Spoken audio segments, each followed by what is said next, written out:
Hey, what's up? It's skycat.live. How you doing? It's 8:45 p.m. And it is 5/11/2024. That is a Saturday, May 11, 2024. It is 8:45 in the p.m. And I love you guys. How are you today? I am Skycat Live, and I hope you're kicking ass in your various different games, as I will be. And I love you. It's a good Saturday. It's a Saturday night going live. Everything's up and going. We got the video running and everything.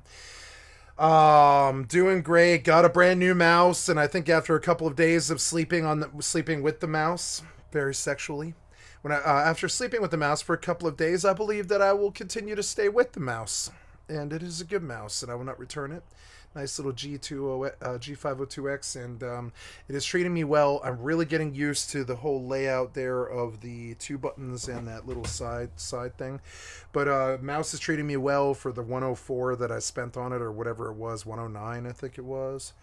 Pretty good deal, and so I'm happy with it. And it's good to have good interface stuff. Like I like my little dirty but beloved G 915 TKL Lightspeed, and I like my G502X and my HyperX Solo mic and my Alienware computer and stuff, and I'm liking my tech. This right now today is the best suite of technology I've ever had for doing my job, if you could call it a job. I mean, I do get paid to do my job. I do, just not very much. and so yeah, you could call it my job, yeah, I think. And so this is the most tech and the best job I've ever had. And I wake up every day like I walk to work, or I walk before work, and then I go and I go to work, and I'm really enjoying my life. And I'm honored to be here, and today is the best day of my life. I'm really happy with it. Oh, I forgot to set up my tablet and Twitch monitor, PC monitor, excuse me. There we are. Okay, we're going to drop it off the big screen now. We're going to play some video games, deactivate, activate. We got all the monitors and everything. Going to run the Twitch. Yes. And there we are. Okay, first element of business, first item of business is I must water and take care of these plants, or, examine them or whatever. Yeah, and then, okay, we are certainly done with her. I have the little bit of time required to go run to the auction house and post a few more things, because I did make sales last night, and she's sitting on almost 200,000 gil, and that's just my alt. I think between my main, my alt, and my other alt, I think I've got like 600k, something like that. And I could dump all that back into Mithril, I suppose. But it can only be on a good day. It's got to be a really cheap Mithril day. Like, I haven't been making Mithril like I did last week, and so I'm hoping that the price is kind of depressed, and we'll take a look while I'm at the auction house here. We'll turn on some Windurst music, because it is good. It's good music. Gonna monitor the fleets that are going on in the EvE chat here. Okay, I don't see any outstanding fleets in the chat. Yeah, even since I logged in. We'll take a look at Oipo Ice or whatever. Elanaya, Yoma, Uchimita, Predators, the lookups, last one to be harvested. Nogfather, no current fleets. Looks like we're good for now, except for in 5 hours I've got to get back in and do my boosters, so we'll set a clock for that. Yeah, in like 5 hours or 6 hours I need to do a booster, and I need a reminder. Yeah, so there we go, because I won't remember. I don't give a shit about fucking dailies or upkeep or, like, chores, or I mean, I do all those things, but I don't give a shit about them. I only do them because they stack up.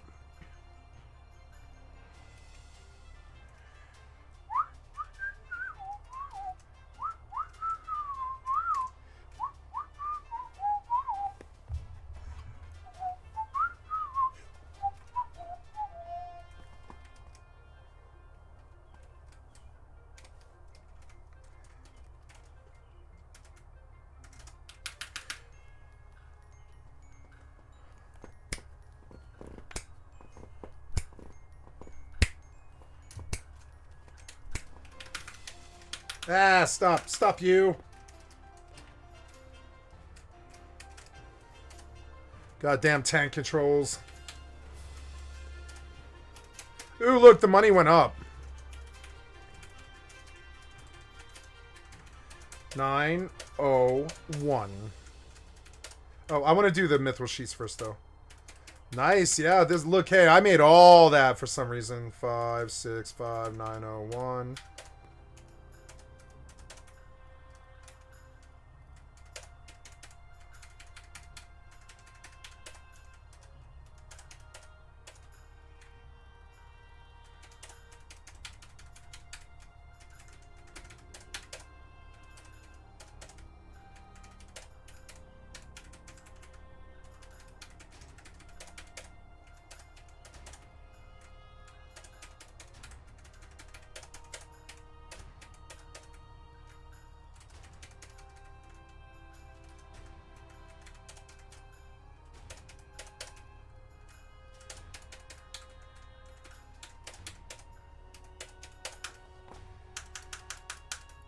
Gotta check my YouTube.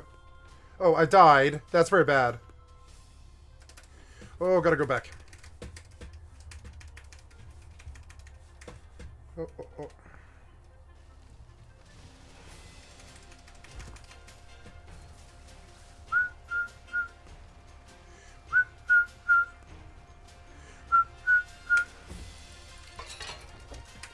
Go, go, stupid tree.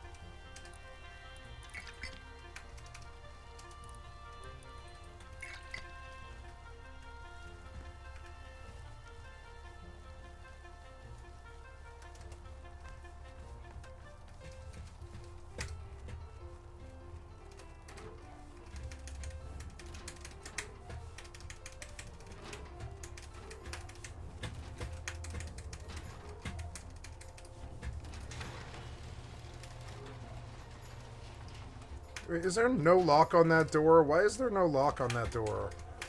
God damn it. There we go.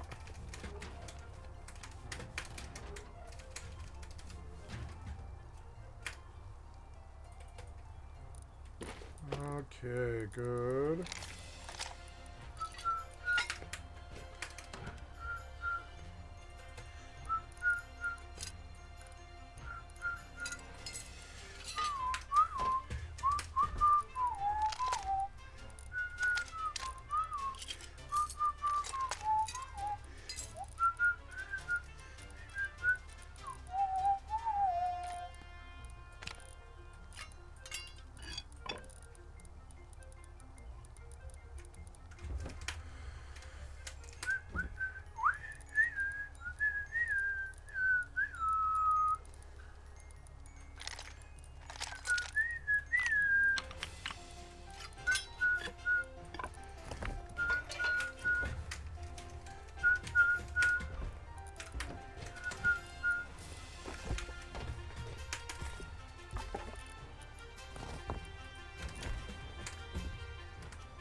Oh, failed to place. Oops. Okay, there we go.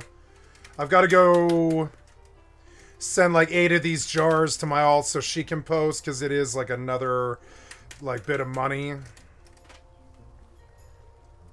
I'll send her 8 flower pots to send.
That hurts.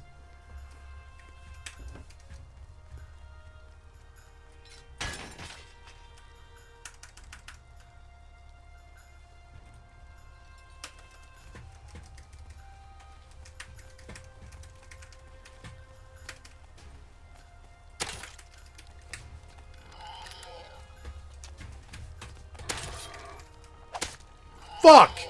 Why is it always one hit before? One hit before, always. It's so annoying. One hit before.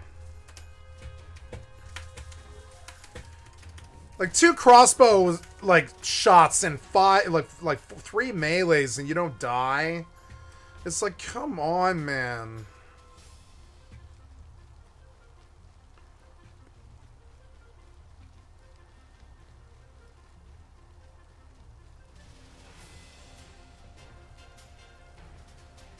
It is always sunset. They always hit you one hit before their death, right at sunset. It's so annoying. It's because the developer sucks at what they do.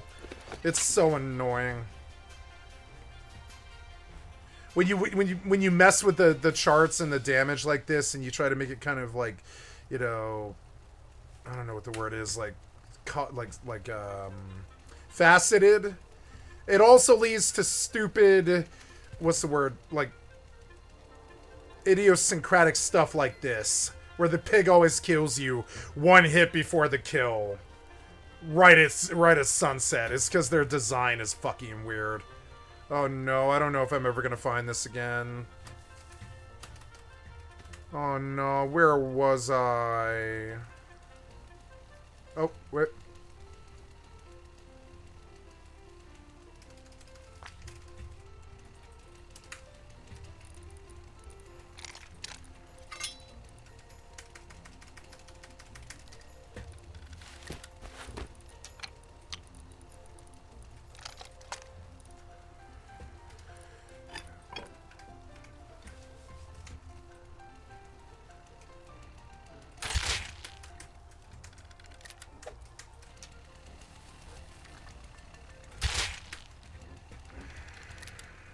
It dudded. Good. No, it didn't.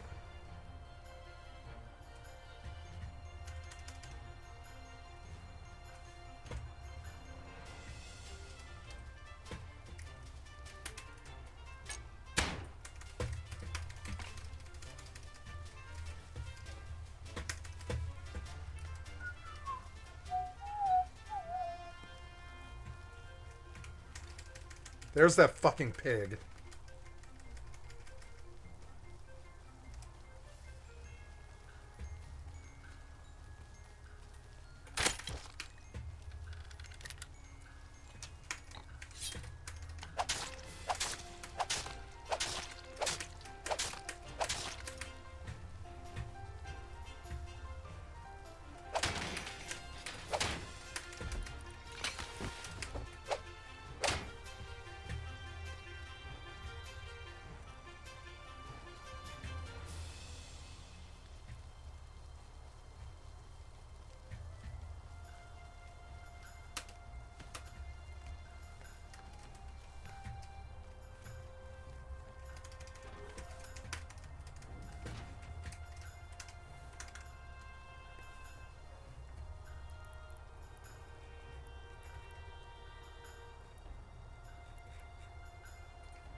Sorry, talking to my corp, just looking for ops here. It takes a minute, but we'll focus on other stuff now.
Oh, it's a Johnny. Oh, that's a.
Wendy's. Well,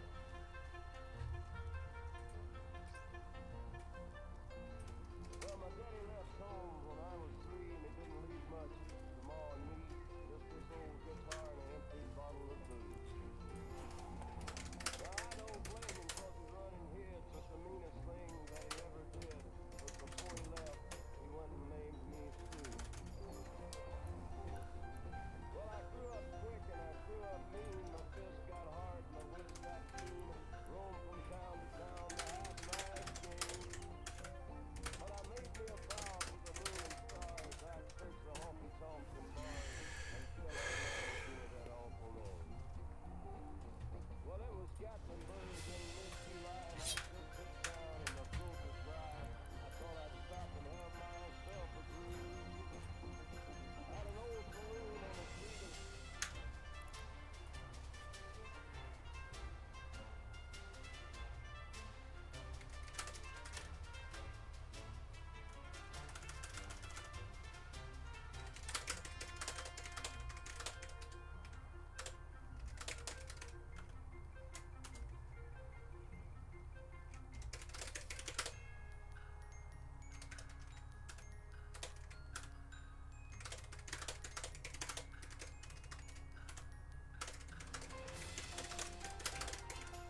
Couldn't resist.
I'm gonna go finish what I was doing and water my plants. These EvE pilots have drawn me into a existential conversation about guilt and like how to educate somebody.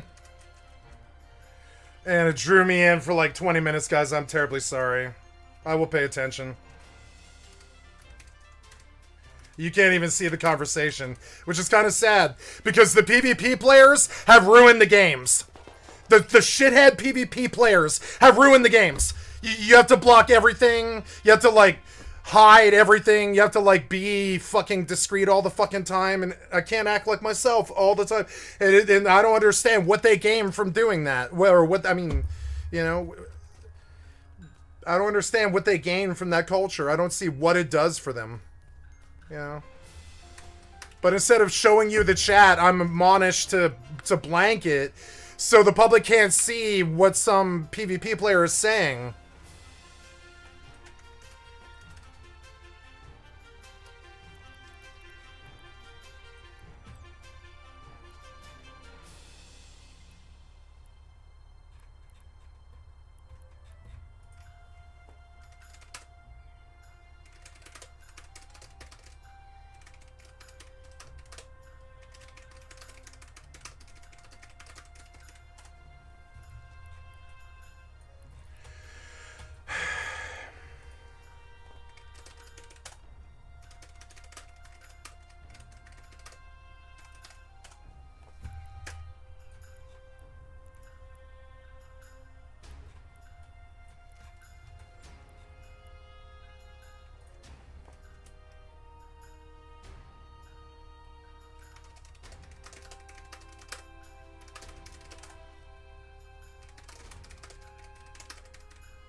There are 4 walls. What if there's 5?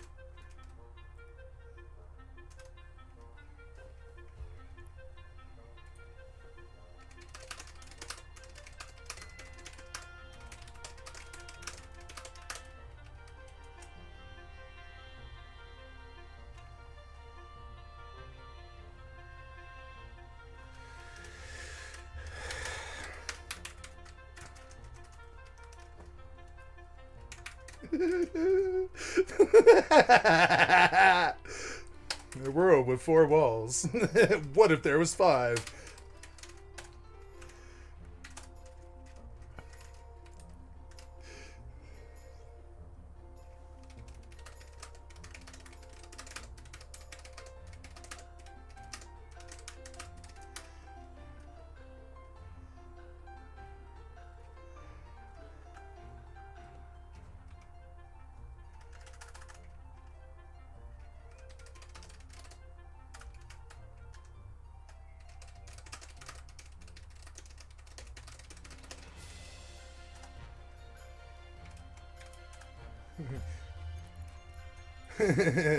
That's the image.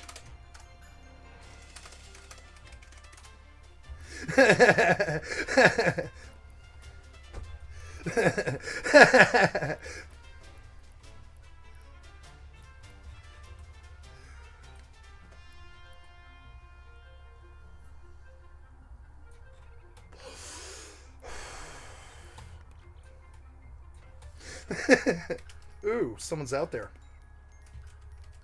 Who's there? Oh, yeah.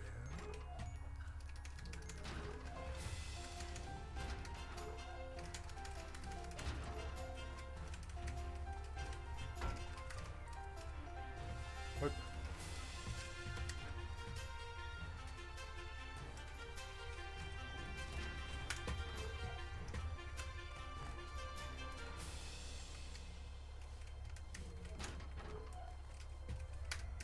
I asked myself, do I care? And the answer is no. Okay, so... But what I will do, though, is mute. So,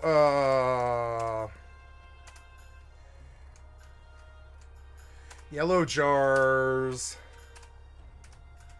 3, 4, 5, 6, 7, 8.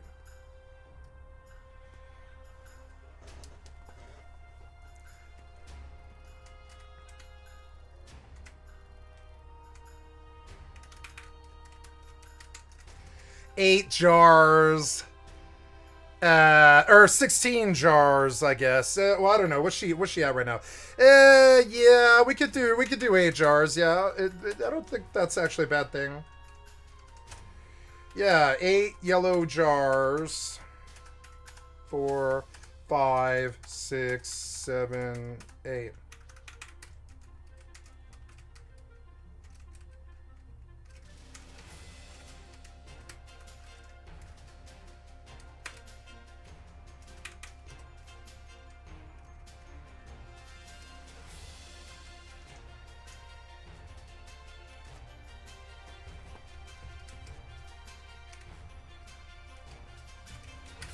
I have a lot of stuff.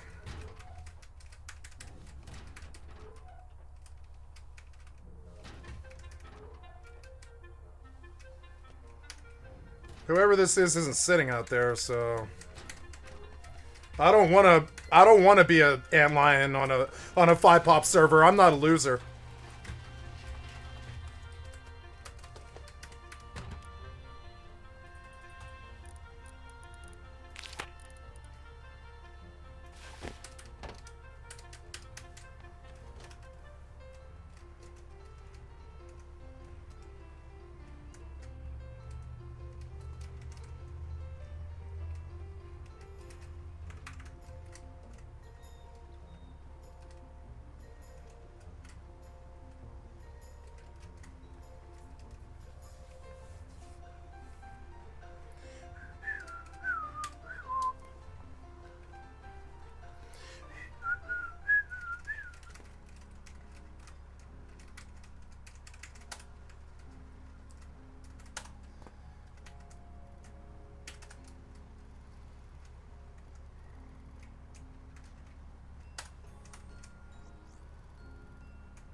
Oh no, I am sending.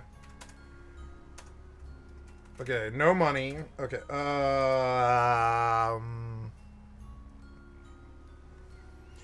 I am sending to my Sandy alt yellow jars.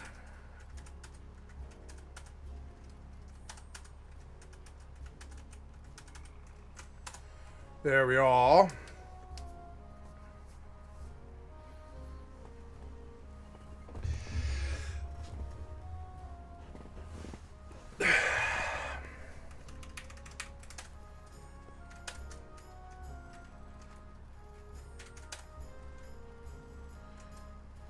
Eight yellow jars.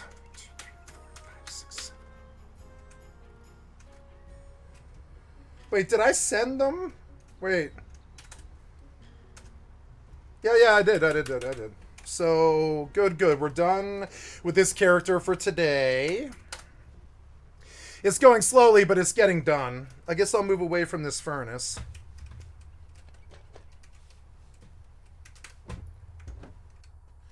Okay, there we go.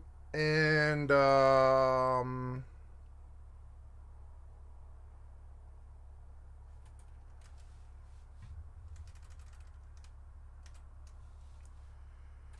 so let's see.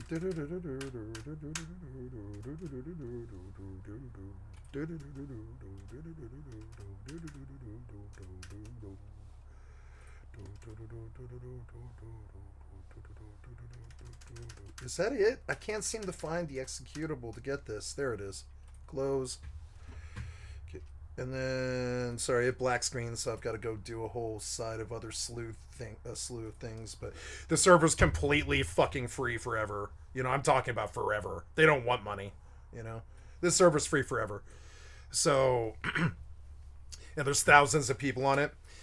And there's a lot of inherent value in that, but one of the things that we pay the price for with that is it is a private server, and so we do have problems with some of the stuff. They had to rewire everything, and so one of the things is you black screen on the relog on almost every single Final Fantasy private server. I've never known one not to do it. It's unfortunate, and it costs time, but.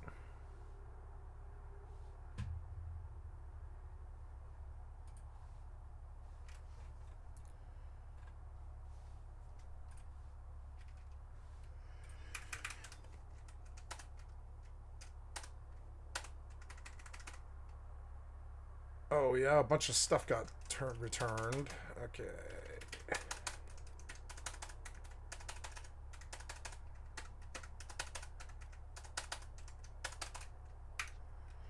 Come on, more money. Oh, it won't be. That's okay though.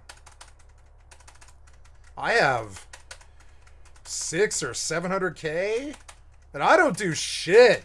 I don't play this game. I've got 700k and I don't play this game. You know what I'm saying? Like, I barely play this game. You know what I'm saying? I'm doing pretty good. The knowledge pays for itself, you know? It's good. It's so what are we at here? Oh yeah. I've got to go post the gotta go post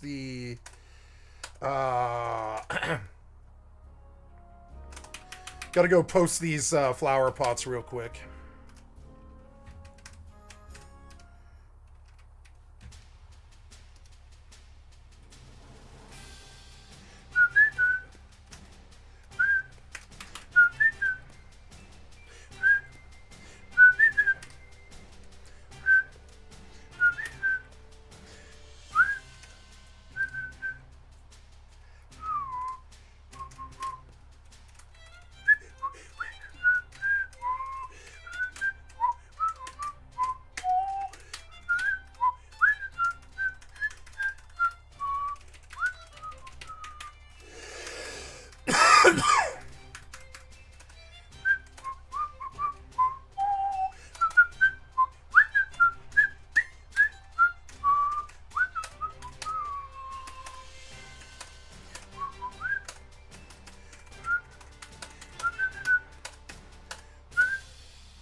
Nice.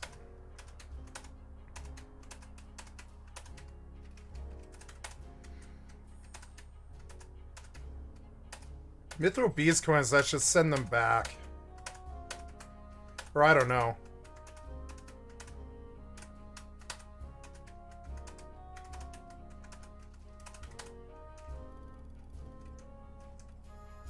Yeah. She's starting a pretty good, decent collection of items, I'd say. Yeah. She could sell those water crystals, and I don't think I'm going to use these ice crystals. So I'm going to sell those, and she's got some wing clusters for some reason. I'll put those in the item collection. All the rest of it is, like, random stuff. Moroboro vines and steel nuggets. I guess I could... yeah, and that needs to, like, bond. There we go. Yeah, I mean, she's got a lot of room, so... it's nice. Anyways, did I do my plants? Yes, I did. So then we'll log out here. Is that it? Yeah, I think that's it. Yeah. Then don't black screen me. Yay. Come on. Hurry up, you. Okay, nice. But I get to leave this place. Gonna put on my warp cudgel. We go worry about money for a little while. I mean, I got some nice 4 pauldrons here. It wasn't that much.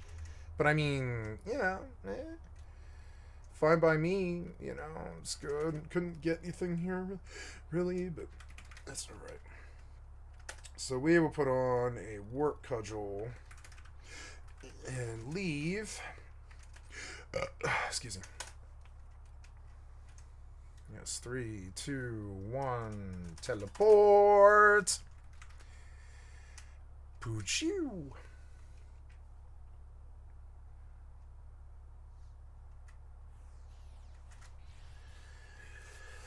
Okay.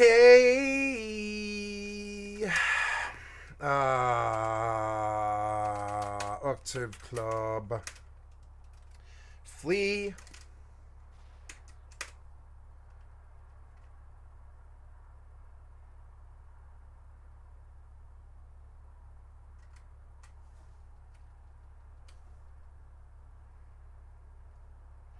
Run, Kekro, run.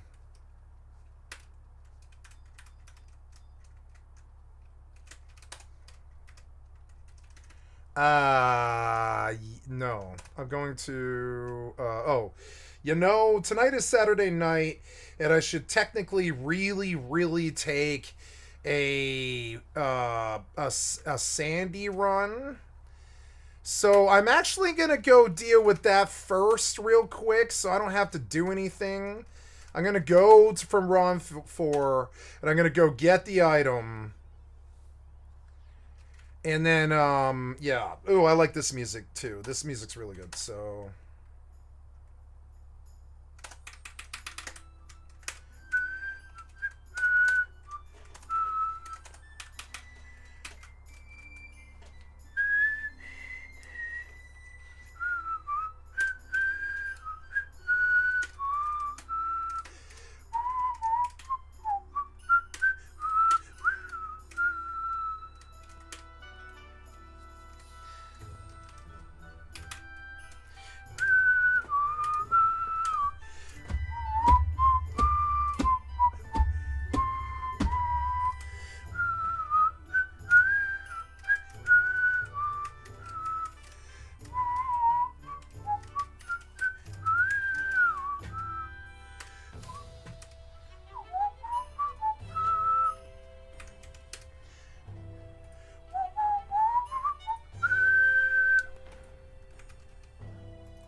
What?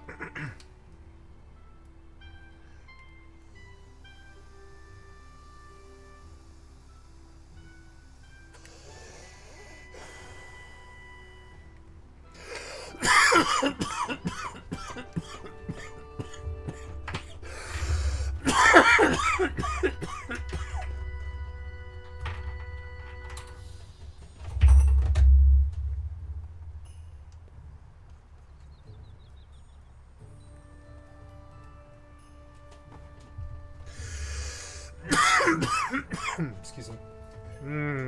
Hashish. To all my Hashashins! I love you.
Oh, no, wait. I'm gonna keep going.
Gonna go do Eco Warrior Sandoria. 3, 6, 9, 12, 15, 18, 76 grand. Oh, yeah. Every day I log into like 100 grand now. It's awesome. Do you feel like 100 grand? Wow. 58, 3K, 55 for mithril sheets that I finally sold, I guess. It was like the same money, basically. It's like so stupid. But whatever.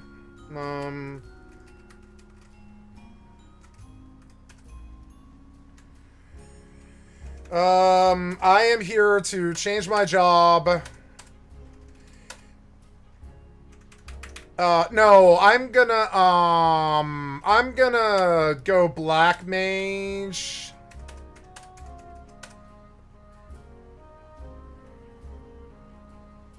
Black Mage. Yeah, Black Mage.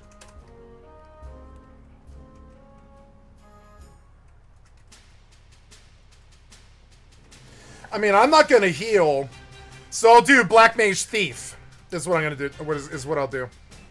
Yeah, I'll do Black Mage Thief. It's perfect. Fucking perfect. Change jobs. I don't need White Mage. I'm not gonna use it. I mean, I got Prism and Silent. Yeah, I got Prism and Silent. Enough to get down there anyways. Yep.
Quite good. Tastes so good.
Long, dark cave all the way to the middle where we fight a big fat flan.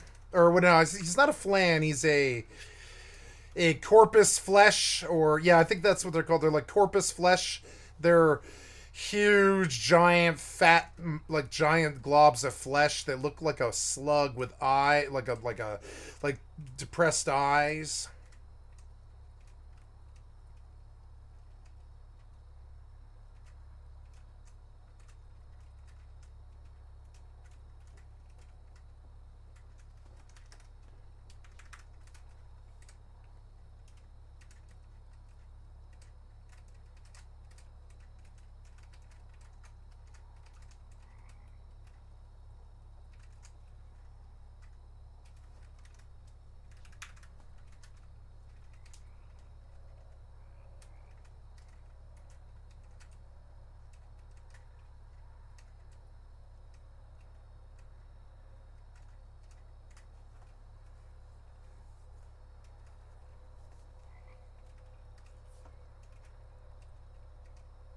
This will be nice XP. I believe it will ding me 70, which will make it even easier for me to kill shit. It's good. I don't know. Do those things aggro? I don't think they do.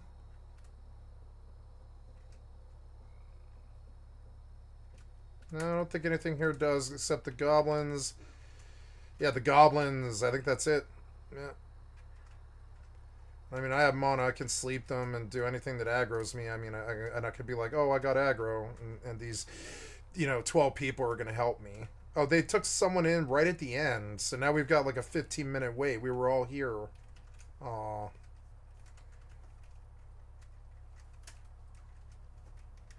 Damn it. I was hoping we would start as soon as I got there. Son of a bitch. Oh, never mind. This guy's here. Oh, never mind, never mind. I thought he was like way back in Sandy. No, he's here. Okay, never mind. We're good. We're good.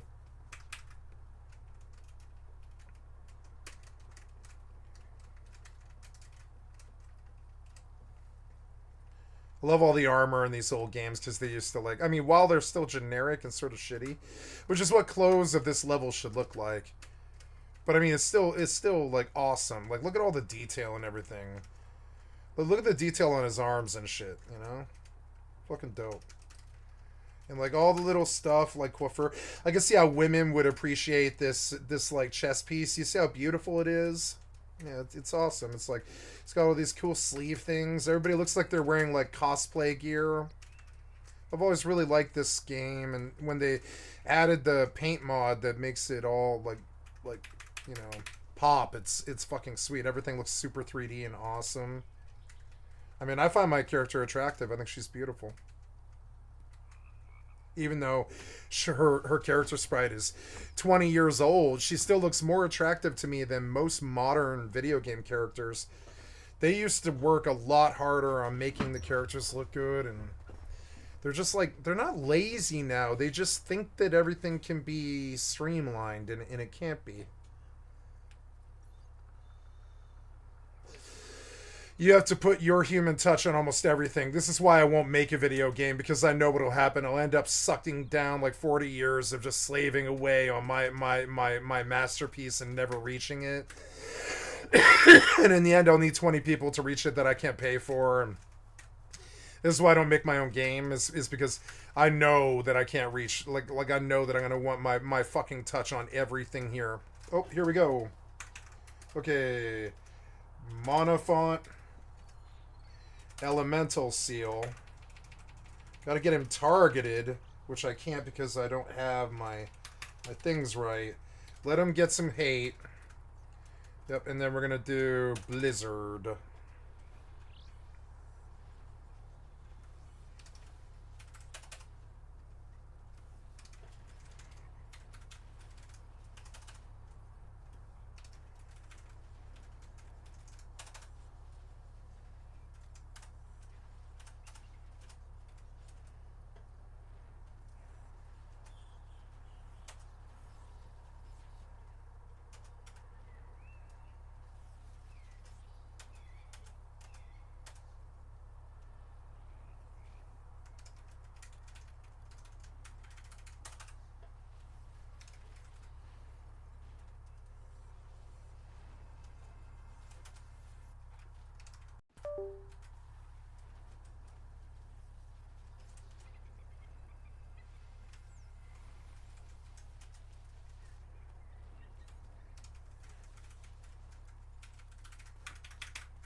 Oh, bat.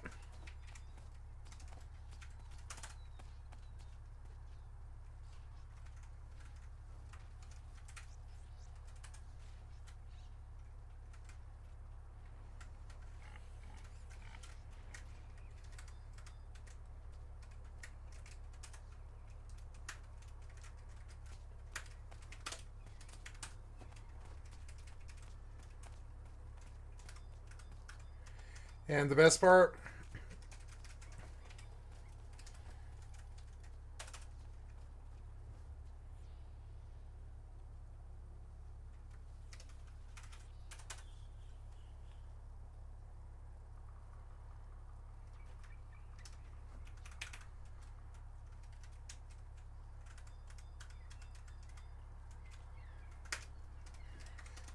is I can follow the pack if I can get around the damn corner. No.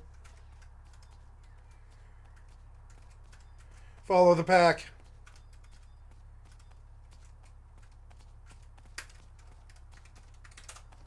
Yes, follow him. Okay, so cool. Oh, yeah, my mouse and gloves, shirt, poncho. I want to kill the pig and I want to do it quickly.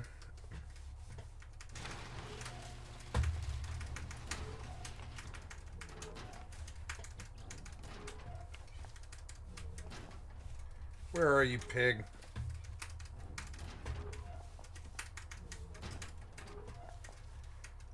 He got away from me. Oops. Well, I can sit, but I mean, I don't know. I'll cast the fire spell, I guess.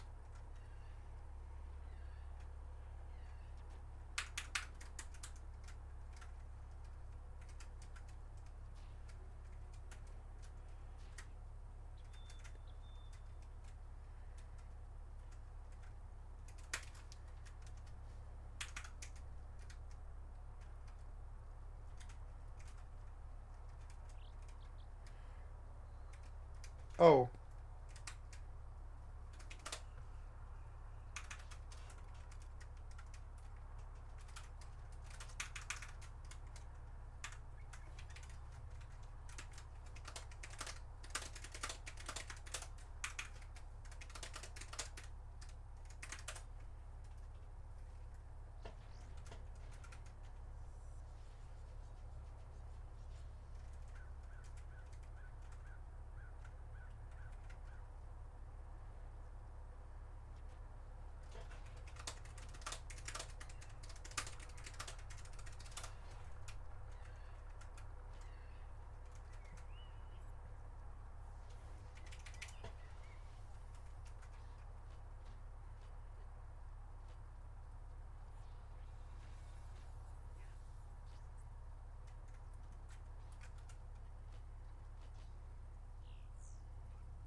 Maybe I should save the mono font for the escape and the all the D2s at the end.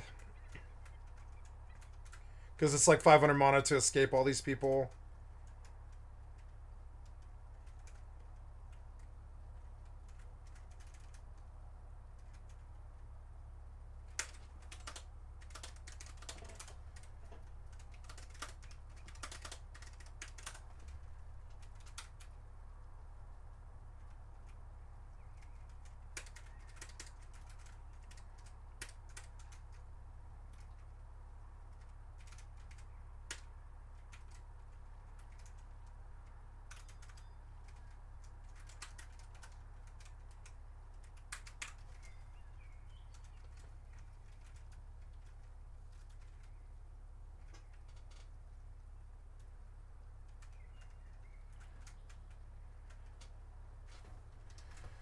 We'll just warp to 150.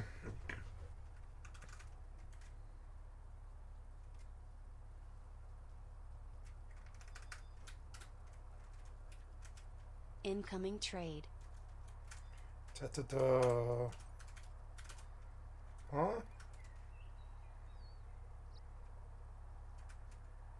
Oh. Oh.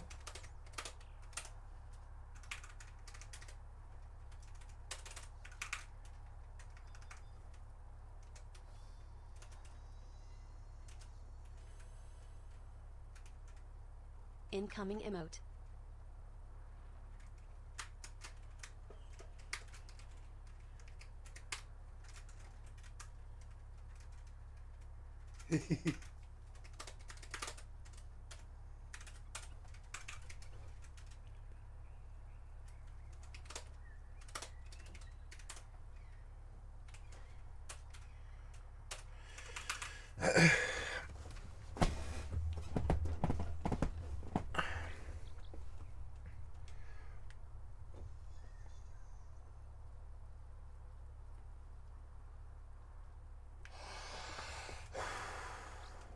Now I can just warp. I can just warp. Sweet. Wait, did you talk to it? Yeah, back to her in Sandoria. Yep. Okay. Now I got to do all this again, but this whole ordeal is over now. Oh, I mean, it's not over now at all. I've got like another 7 minutes of it or something. But it's the annoying part of it's over now. Where I can just go, I can go now and cut loose and just, oh, you know what I didn't do, or at least I'm scared that I didn't do, is I really need to go make sure the fucking plants got watered. So I'm just gonna go fucking do it right now, just right now. I gotta do it right now, make sure.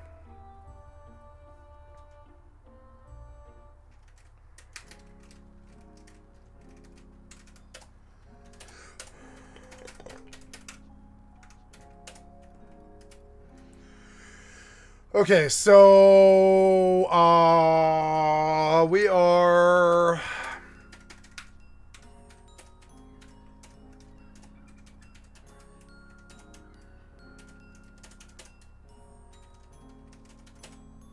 okay, and then oh hey, I got a stack of dark crystals, that's money. And I want to change jobs to BST Thief. BST Thief. And then, I'm gonna ding 70 today on my BST, and I haven't done a party in 2 months, or well, I don't know, like 5 weeks or something, maybe a little less than that, like 3 weeks, something. I haven't done a party in a long time.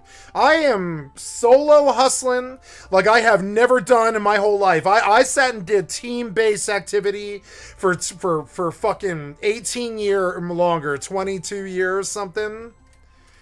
And now I really like being solo. I never did back then. I never did anything solo except fishing. That was it. Fishing was the only solo thing I did. That was it. I didn't like questing. I didn't like doing any of it solo. But now I do. I like doing all of it solo. It is a change for me. Okay, there's nothing here. I can go flee.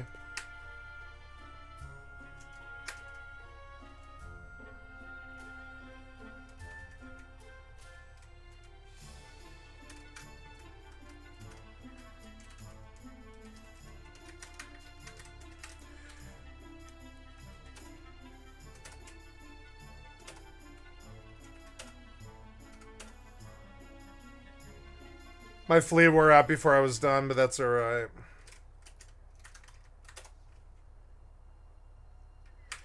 I'm just gonna pause here and wait for my flea cooldown and listen to this song because I like this song and do other games. I want to see if there's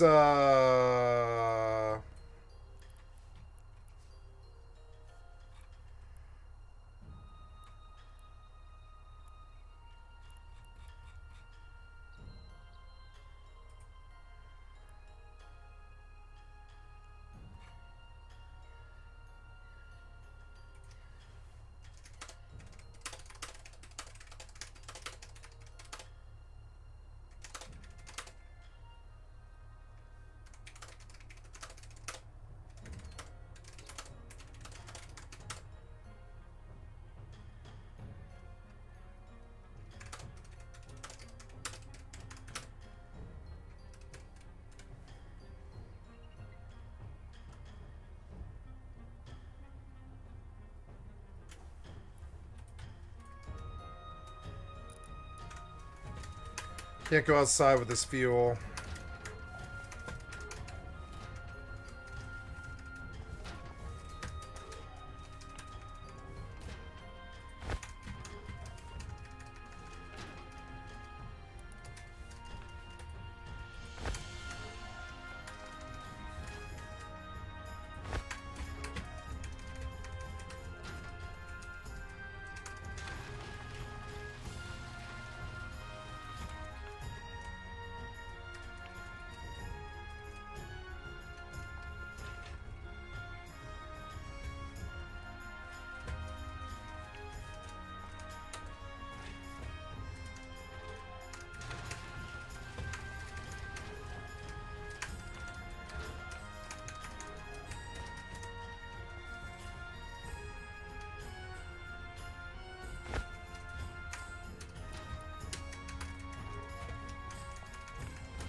Oh, I gotta do my kit. Shit.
Did I do my plants? I don't think I did. Oh, damn it. No, I looted the D-box, but I didn't do the plants, no. So I gotta go do that.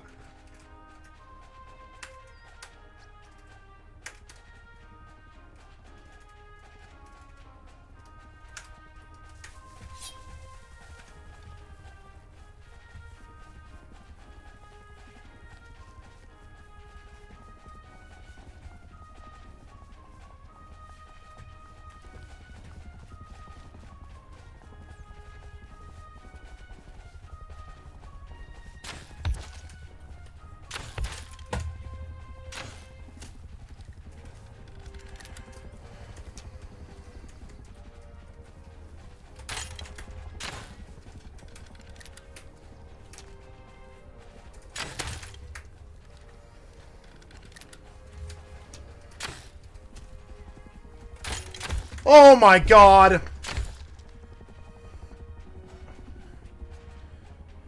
Ninja Nuyen. Okay.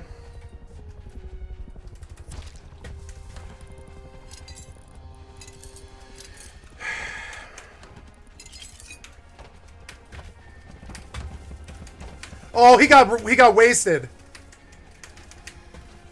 He had the weapon on.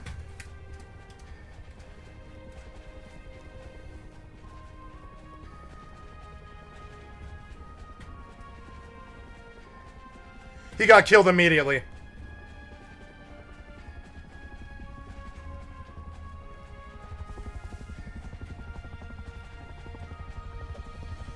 Wait, what? Oh. Shit. What the fuck was that?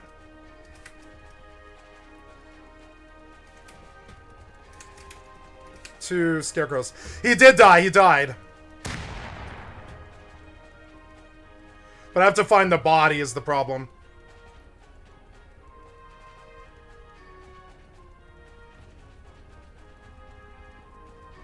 Where was this? I can't remember.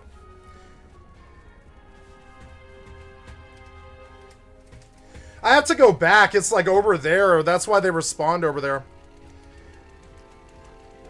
Wait, there's the body.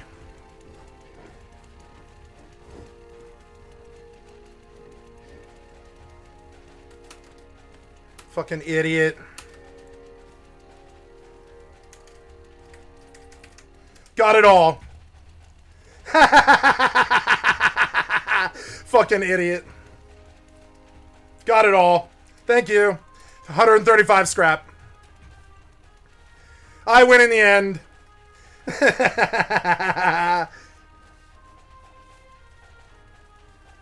Oh, I thought it was a wolf. I was like, no, not a wolf.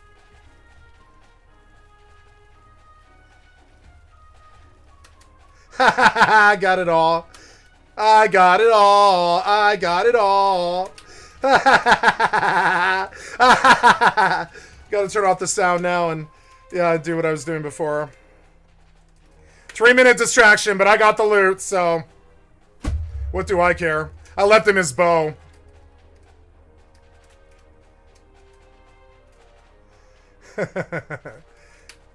Fucking idiot didn't take his clothes off. He tried to loot.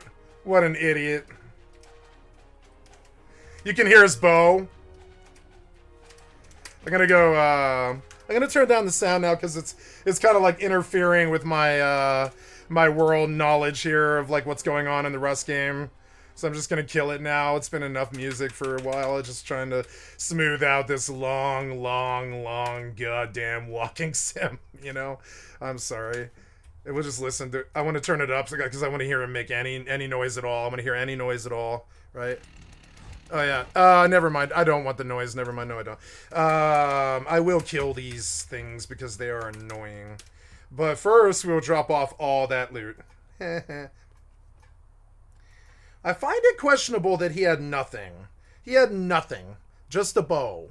And that seems kind of weird. Is it a hit? Might be a hit. Ninja Nuyen. Yeah, okay. Ninja Nuyen. Let's just go look at the player list. What an idiot. I can't believe you fucking... I mean, I can't believe you. Go look at the players. Ninja Nuyen is not a player. I don't think. I think it is a stalker or a fucking shithead. I don't know. You never know. See, it's weird because lung juice constantly pops up on my thing.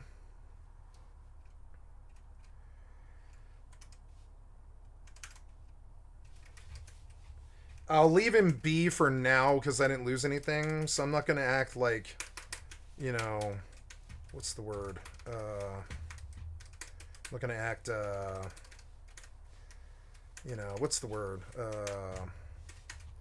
Warlike towards somebody I don't know if I can't prove it. I can't prove it. I mean, it looks like the stalker, but I can't prove it. So I'll let this one go. As it is, he sucked. I hit him twice. I mean, like, I don't know, man. Like it might just be normal person. I really don't know.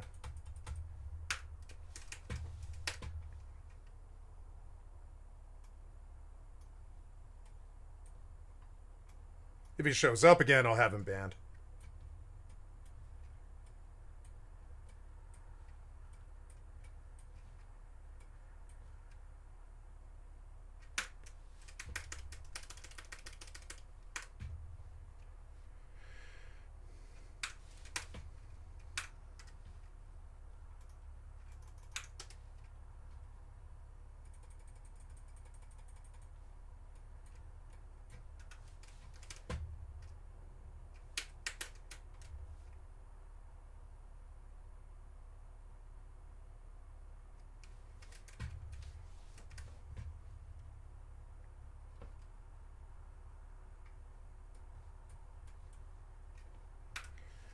Now, the scarecrows protect me, which is good.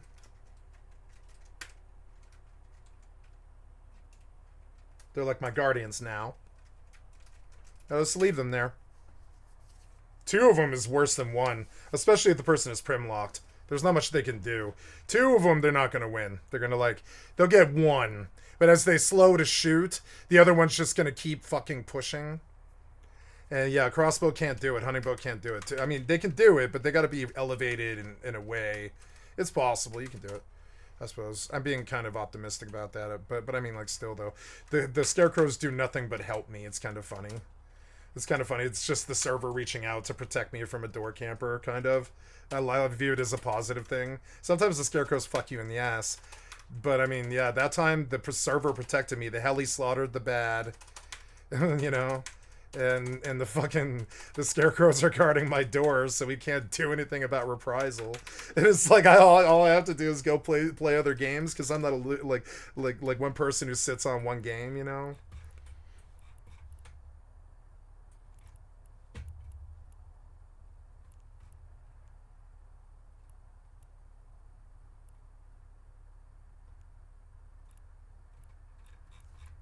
People marry their high school sweethearts all the time. It's actually a tragic fucking cliche. Anyways, we will do some gambling here. Gambling, gambling, gambling, gambling, gambling, gambling, gambling, gambling, gambling, gambling. So, I guess... Now, I put stuff away. Yeah. All.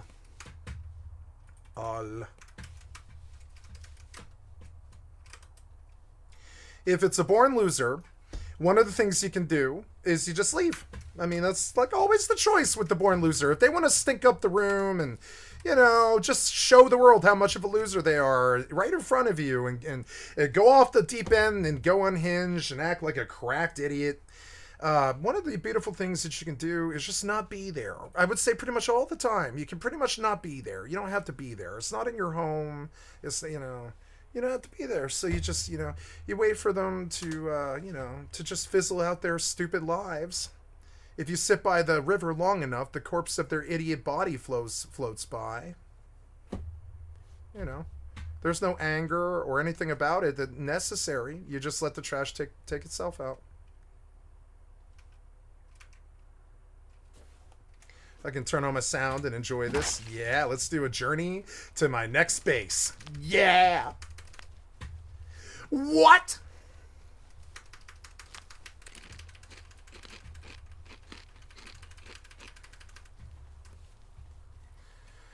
Lighthouse. Okay, so perhaps we shall watch a movie, or a video, I mean, of Dragon's Dogma 2, A Painful Critique by Zenny, a 18K subscriber streamer. Thank you, Zenny, for the excellent content for my stream. I've liked and subbed to your channel. Here is, you know, basically a podcast of Dragon's Dogma 2, A Painful Critique. Years has had a tragically mixed relationship with gamers, especially in regards to large-scale titles. Starfield completely forgot what it even means to be an RPG. Diablo 4 was barely able to maintain its player base after alienating them with excessive microtransactions, and Cyberpunk 2077, whilst being a good game, launched a complete disaster to the point that it was pulled from online stores. We've got games like Baldur's Gate 3, and this is a game you guys should all buy. The one that, you know, the one that was pulled from stores. You should buy Cyberpunk. Ghost Runner, or whatever the fuck it's called. Yeah, you should totally buy Cyberpunk, that game they call back on launch. Dragon's Dogma, despite being a fantasy RPG with only a single game in its catalog, has managed to develop such a colossal amount It's of true. that I have some reverence for Dragon's Dogma. You want to know why I have some reverence for Dragon's Dogma? Because it actually is some rendition of a Dungeons and Dragons rule set, despite it being fucky and, you know, and sort of Eastern in its execution or whatever. What's it called?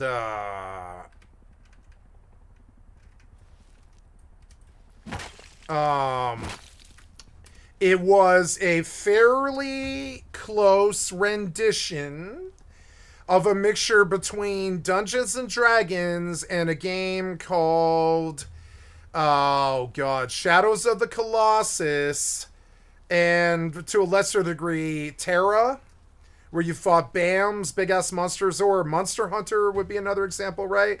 It was like Monster Hunter slash Terra slash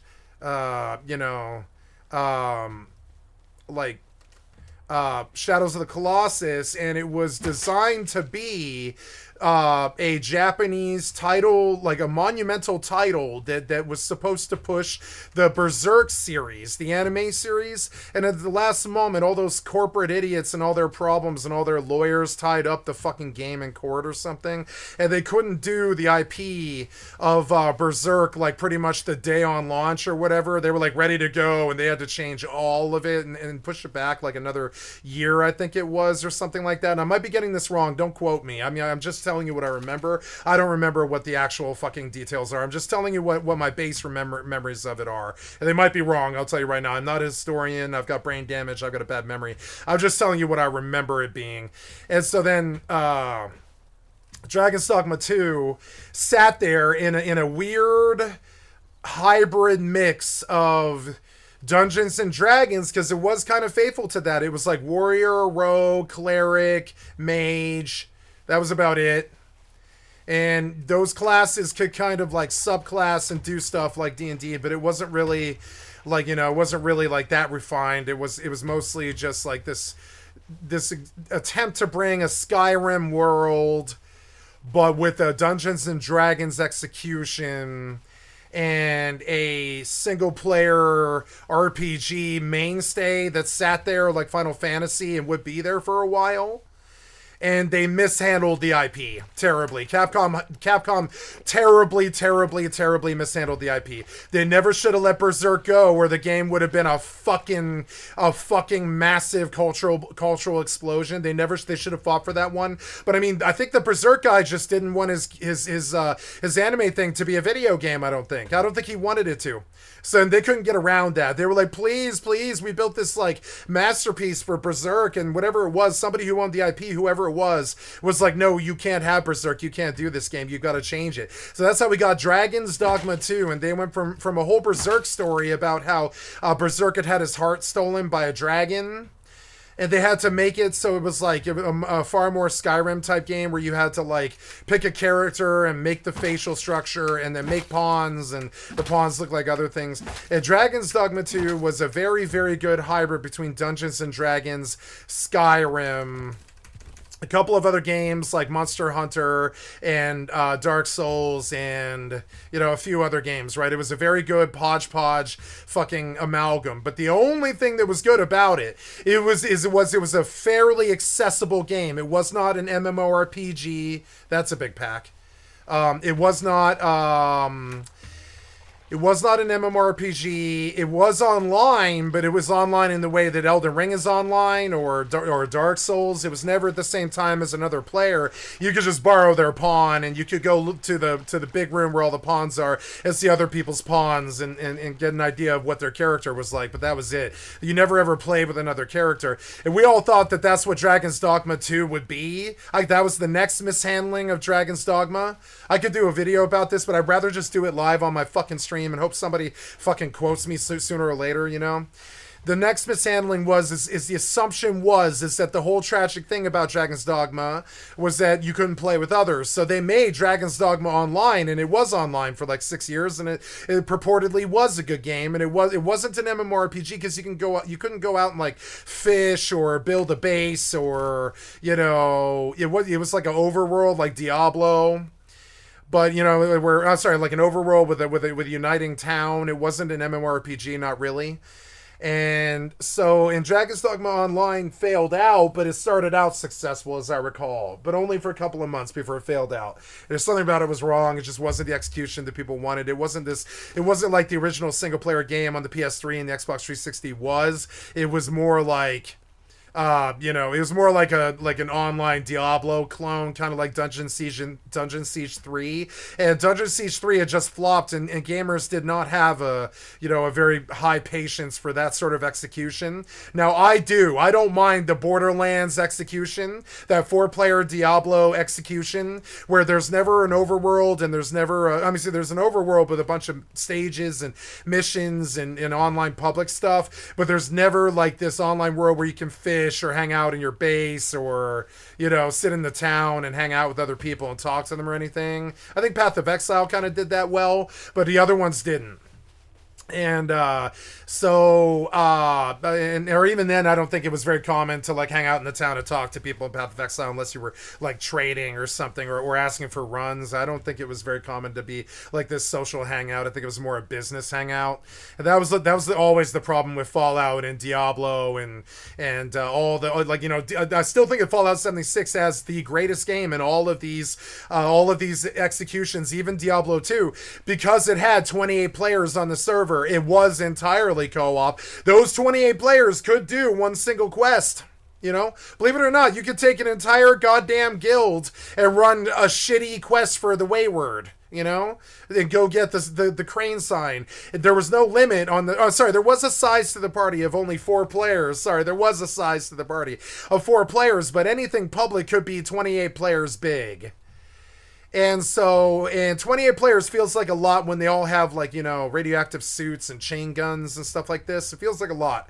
Because it is a lot. It's a lot of players.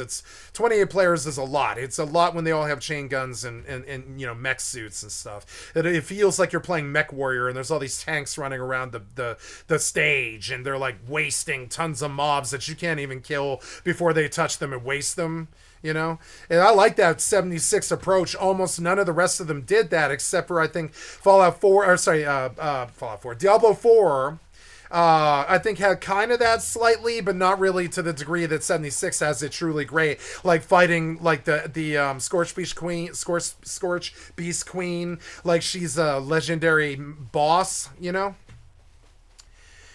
And so, none of the other games kind of had, see that wolf spawn? He's trying to kill me. I wonder sometimes if the fucking developer does that to me, and I can't prove that he doesn't do that, and I think he doesn't want me running, so he spawns a wolf in the code right on top of me. You see it? It's crazy. He's like, I don't even want you running to between bases. But I mean, I don't see why I don't keep 3 bases in 3 places. It triples the work that the fucking raiders have to do. They have to travel all the time. I mean, strategically wise, keeping 3 bases is really fucking strong, you know? It's like really strong. It's like genuinely strong. Cause like, you know, they only got 1 bag, so if they want to door camp or harass me, they've got to go all the way across the fucking server, lay the bag there, so then I can just spawn back in my original bag. They've got to catch either a suicide spawn, and that throws up like a 45 minute barrier between the 1 minute barrier that I have on the stream and me and them. So there's like this 46-minute barrier sometimes between me and my pursuers, and I keep it like that. I do it like that. I do that on purpose. I run for a long time. I don't think the developer likes it, honestly, because he'll, like, I swear to God, he'll put stuff in the code to spawn wolves on top of me and shit like that. I don't think he wants us running from base to base to base, and he definitely narrowed the bag down to 1 bag. This guy grew and got stronger, but he's also like a legit player, so I don't care. You know, I just don't want to pull him. The population gained to 6. So just like local and EvE, which is something I've been doing for 10 years, we're gonna go check the player list and see who's in local. Chief and LD Silver, Narwhal, Ninja Nuyen's still here, and PHBB is the name that I don't recognize, looking fucking dumb, looking like the same stupid shit, fucking low IQ idiots, so I don't know what to think about them. Looks like hackers, piece of shit, low life hackers. It's just saying, only people like that look like that, because they steal accounts and they've got 0 years of service. Or if they do, they've got the profile blocked and they've got the name changed and they've got some retarded ass fucking picture that makes them look like garbage. And I don't know why they think that shit is cool, because it just looks like the sewer slimes onto the sewer. The sewer just slimes. Yeah, the sewer just slimes onto the server, and the pieces of human excrement climb out of the woodwork. And they slime forward with bad names and stolen accounts and hacking and bullshit like this. And it's very, very, very fucking obvious how bad they smell, how bad they look, and how detrimental they are to their own lives, their communities, the people around them, and the things that they do, and the production value of their lives. They'll never go anywhere. They're on their long, long, long, hard road to the bottom. And so the names are the giveaway. They aren't aware of it because they're, and I tell them all the time, but they don't listen. The names are the giveaway. You can tell. Born loser.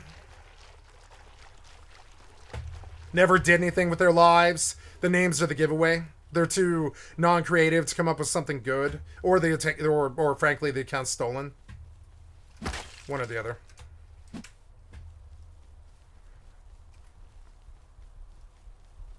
I want that boat, but I didn't get fuel and I can't kill this guy. I don't have it. I mean, the walk is fine. I actually don't mind the walk. It's kind of therapeutic for me, and it just keeps them in my dust, they've got to spawn other places and take spawns, and they don't know where the fuck I'm going at all. They don't know what I'm doing. They think they know. They don't know. So, and I just let them know that there's no wins here, and there's, nothing but time to be wasted here. One of the beautiful things is when I get where I'm going, I can just go AFK for 3 hours and just shut down their stupid-ass game. Play stupid-ass games full of idiot fucking tactics. Win stupid-ass prizes. Waste your life away like idiots and get nothing done and gain no prestige, do nothing except be garbage crab people. And I don't care what they think. Love being honest. It's something I didn't do my whole life, in terms of, I was honest my whole life.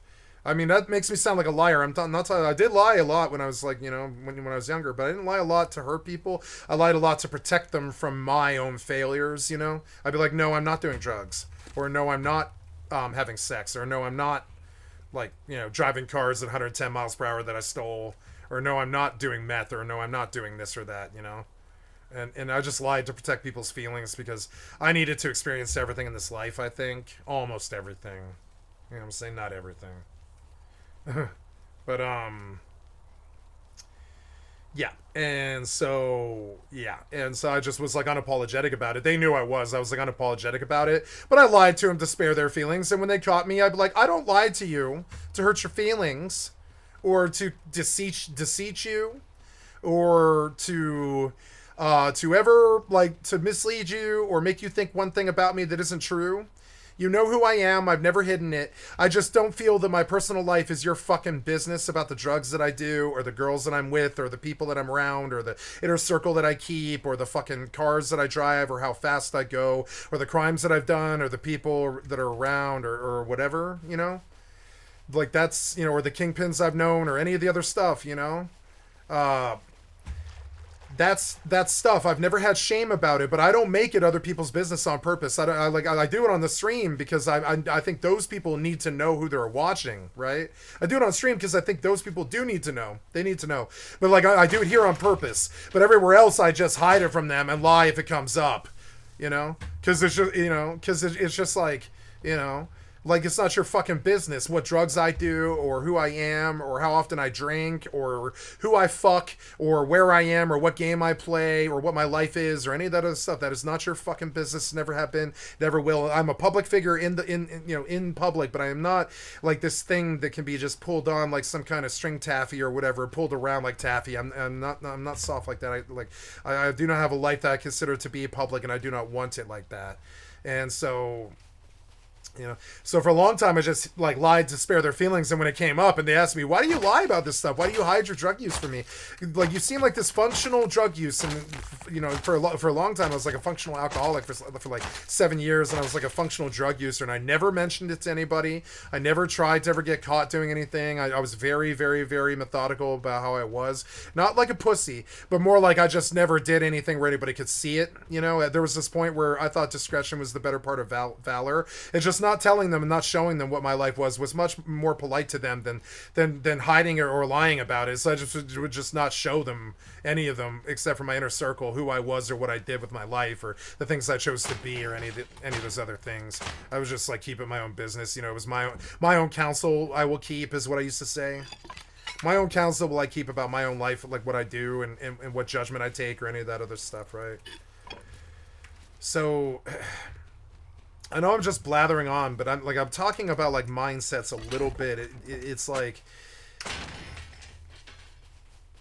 I think people might come try to attack me for that past, but I did not try to hide it from them. I do not hide the reasons. I lie to protect myself because I believe I will be attacked if people believe that I'm this like scummy person. But I mean, I don't, you know. Oh god, he spawned.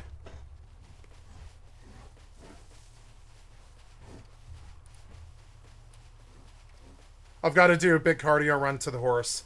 I can't really outrun this guy, maybe. He's very fast. Yeah, he's catching me. Son of a bitch. Oh god, it's two of them. Why is there two of them? Well, I don't know. But I know that I'm going to get back on the horse. Or, I'm sorry, I'm going to get on the horse. Yep. Why are you facing that way? It's so annoying. Keep running. Go, horse, go. Oh, shit. Fucking startled me. Alright, we got away from him. Speaking of two scarecrows, I don't believe in, what's the word, coincidence. So notice I had two scarecrows in my base and two scarecrows right here. And I do not believe that to be a coincidence. Don't know what it is, or what it means. Or even if it involves me. It might not even involve me. I don't know. But I noticed that two scarecrows that weren't me, you know, they weren't me, you know, spawned on top of me, essentially, and that's very weird. Maybe they just do that now. You guys just get to freely park this here for years. If I were to park this tugboat here, it would be gone by the next morning. These guys get to leave it there for goddamn 3 weeks. It's so annoying. The double standards of everything. It's so stupid.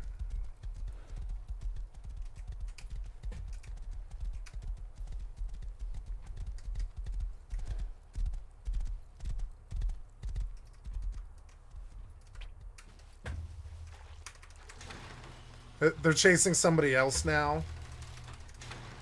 Okay, so I don't know. I guess I'll just, you know, put this here, I guess. Or no, have I researched shotgun trap yet? Shotgun trap. No, I will go research it.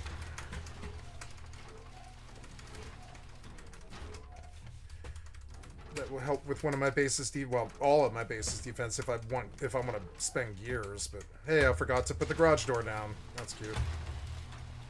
Hey, am I raided? Just go in the back.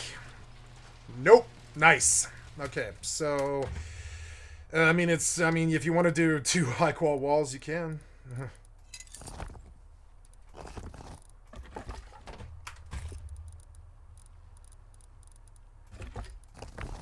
I'm surprised it's here, but yeah. Take the blessings where we can get them. Okay, we got 38 hours in here. What are you short on? Is it high qual? Yes, it is high qual. So, what do we do? I don't know. Do I have high qual in here? I don't think I really do. No, I don't believe I do. Oh, I need to run my kit. Redeem. There we go. I don't know why I keep putting guns here, but this is a very secure base, a lot more secure than other bases that I built, and like, there's no loot in here except for 2 guns, and they can get that if they want to do all that work. I don't mind, you know.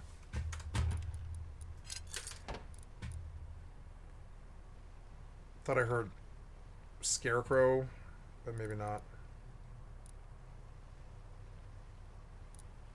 Oh, there's probably already a research bench here.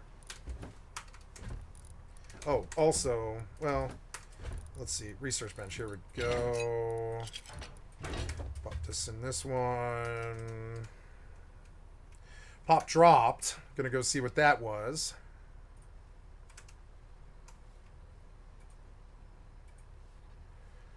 Ninja Nuyen, PHBB, Chief went to bed. Somebody took my horse. It appears my pursuers have arrived. I don't care, frankly.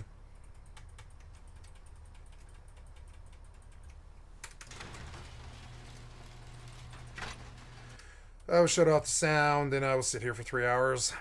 No. Let's see. Shotgun trap. Let's see who showed up. Alexei, Dmitriev, Kaz, and Ceratops. Perhaps I should... Well, I don't want to know who it is.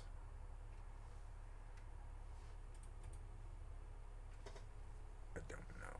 It doesn't matter. Garbage crab people who have no lives. They're of no effect.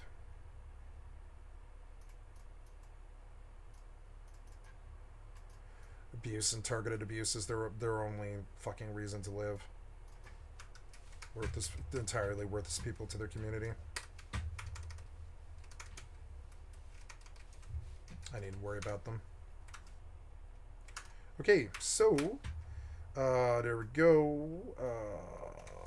Yeah, we got 36 hours in this, 38 hours in this mofo.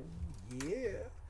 We'll drop you and say goodbye and spawn a scarecrow on him. And yeah, and we'll just give him a gift. And, you know, you can suicide all you want, but okay, we good. Go back to my main, back to my main, back to my main, back to my main, main, back to my main, back to my main, back to my main, main, back to my main, oh back to my main, back to my main, main, back to my main, oh back to my main, oh back to my main, oh main, back to my main, back to my main. Back to my main base. Back to my main. Running them around like the little Pied Piper slave bitches that they are. Running them around like the little pies, like straight bitch made slave bitches that they are. Running them around. Give them the runaround. Follow them around. Have them follow me around like the Pied Piper, straight bitch made slave.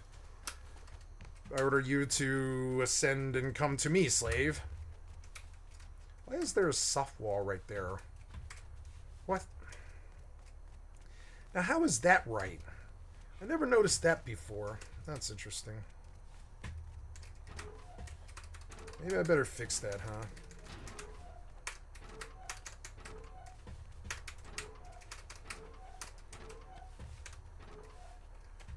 Now, how did we get a soft wall right here? Yeah, because... Oh, yeah, okay.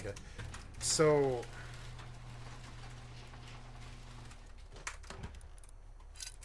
It'll take like 400 and a hammer. That should do, I think.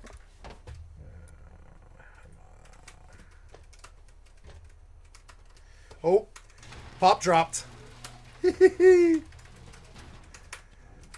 Running little straight bitch maid slaves around like the Pied Piper.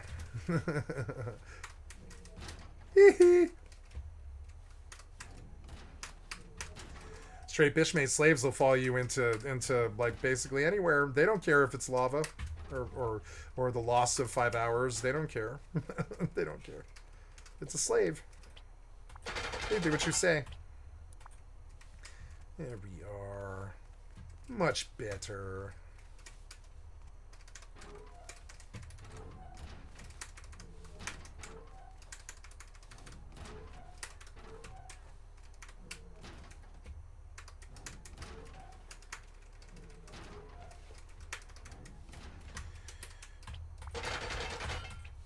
I need a little bit more. I'm gonna tighten all that up. I think it's time. Did you make more metal? Yes, you did. Very good.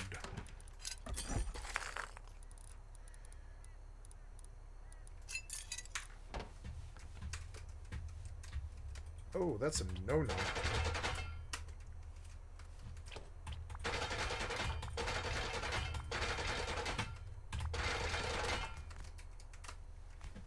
Oh, shit. Do I have points? No. We're okay. Half a level. I'm just gonna, I'm gonna solidify this place and really make sure that it's good. Yep. Fuck yeah. It's just like, nope.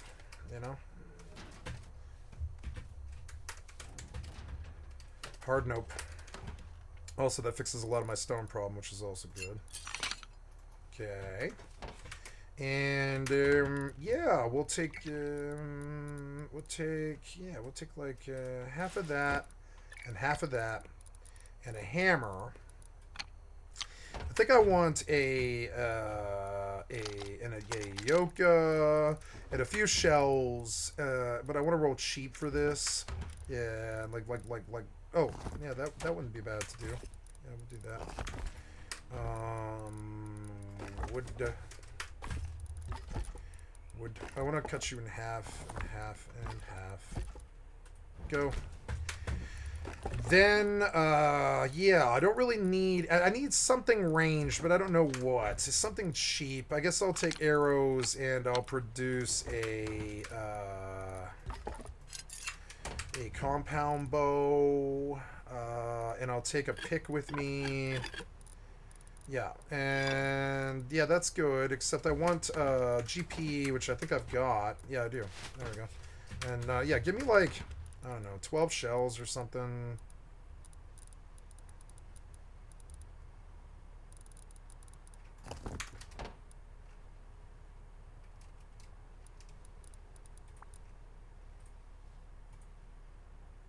Well, yeah, why not? Just make like a whole fuck ton of them. I didn't research the shotgun trap, damn it. It's alright.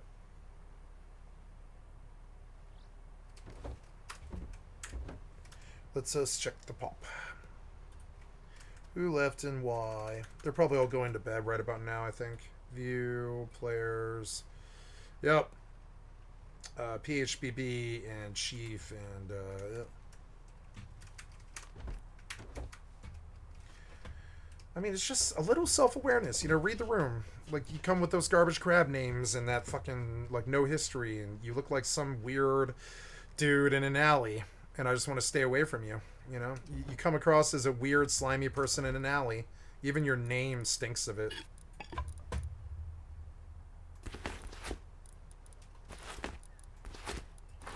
And, I mean, I don't know why you like, personify that, why you think that's good. It's not. It's why your life's not going to be good.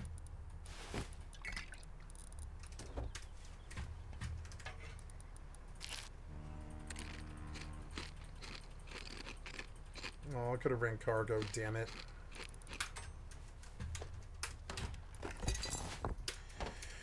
Okay, yeah, looking good. I think that's everything, but I do want... do you have rope? Rope. Yes, I want to make a crossbow... Weapons, ammo, weapons, crossbow. Why won't you show me crossbow? Yes. Wood and metal. Oh, is that all the metal I've got?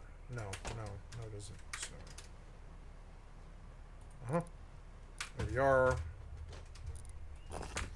Probably make a nice slew of like HV here. Well, no, I'll probably just make normal stuff. It's alright. Like 16 of those, yeah.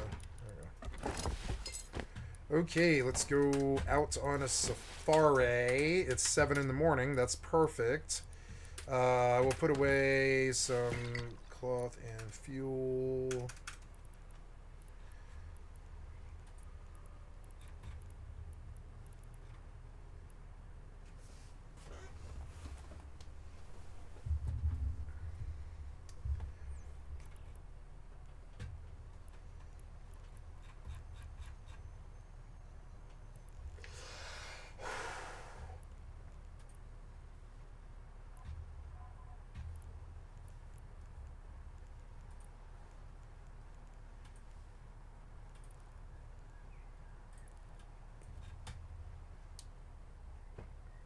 So, let us do some gambling. Let us do some gambling and let the metal cool. Or whatever. Look at this page. It's full of good stuff.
All right, Caduceus Primary. Let's see how you like me.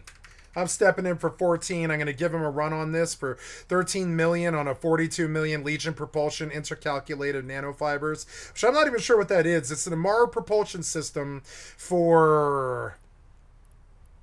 I don't even have that. Maybe I should buy skill, buy and train. Just buy the skill, yeah. Buy and eject, yeah.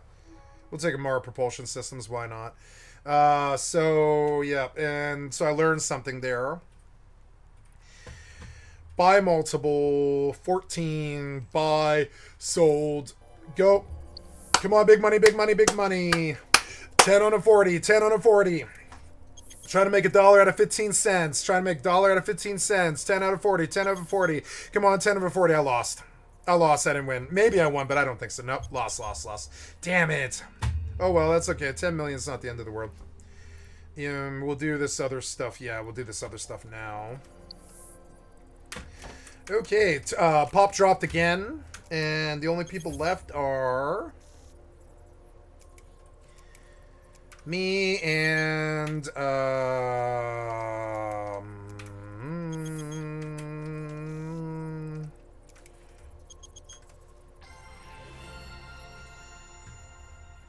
Narwhal. And Narwhal is a real player. Narwhal's a real player. And so that's good. All right. Oh, I dropped all my stuff, which I didn't want to do. Half, and a hammer. Anything else that I need? No, I don't think so. So let us do our journey. It'll take a while here. I want to put on some... I got to pee and put on some music. Or no, I'm going to put on this Dragon's Dogma 2 video. And I've done talking about Dragon's Dogma 2. I just... Like, I feel like there, the console crowd didn't get a lot of good RPGs. Is where I was going with all of that. Hey, I won this one, huh? Nice. Yeah, I'll take this one too. Come on, Kyle. What's up, Kyle? I'm going to take a 27 on a 19 bet. Let's do it. 29, I'll take it. Come on, Kyle. While this runs, I'm going to go pee. I'll be right back, guys. Sorry.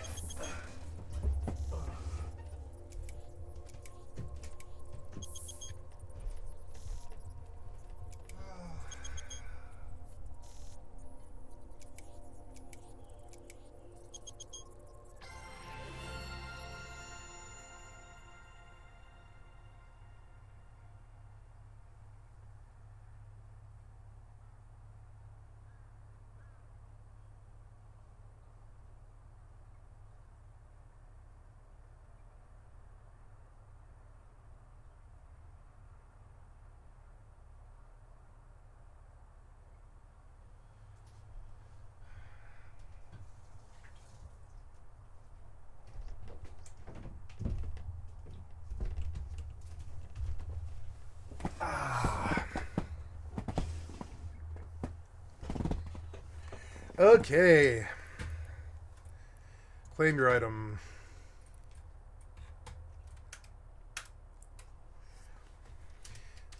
String an arrow. Good. It's an interesting way to do it.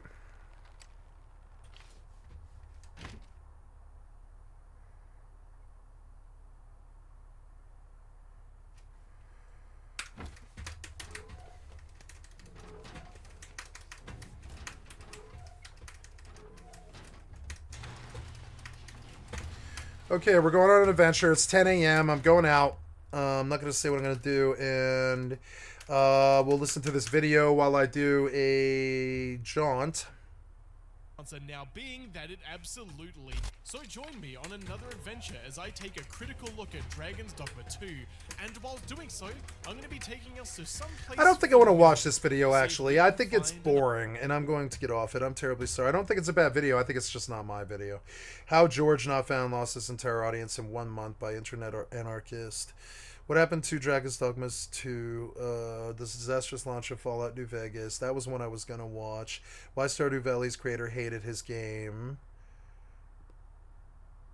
Yeah, worst alien evidence ever. Netflix Witcher is officially dead.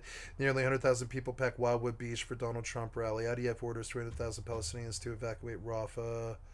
A chat with the creator of Fallout about the TV show. Play, watch, listen with Tim Kaine. 14 hours ago. Play, watch, and listen. Okay, let's listen to this. 55 minutes.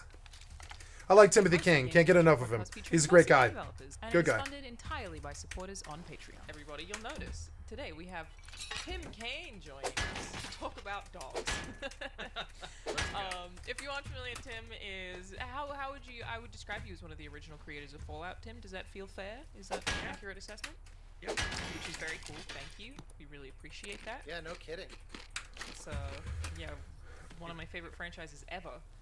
It's hard to believe we started working on it 30 years ago, in about 4 months.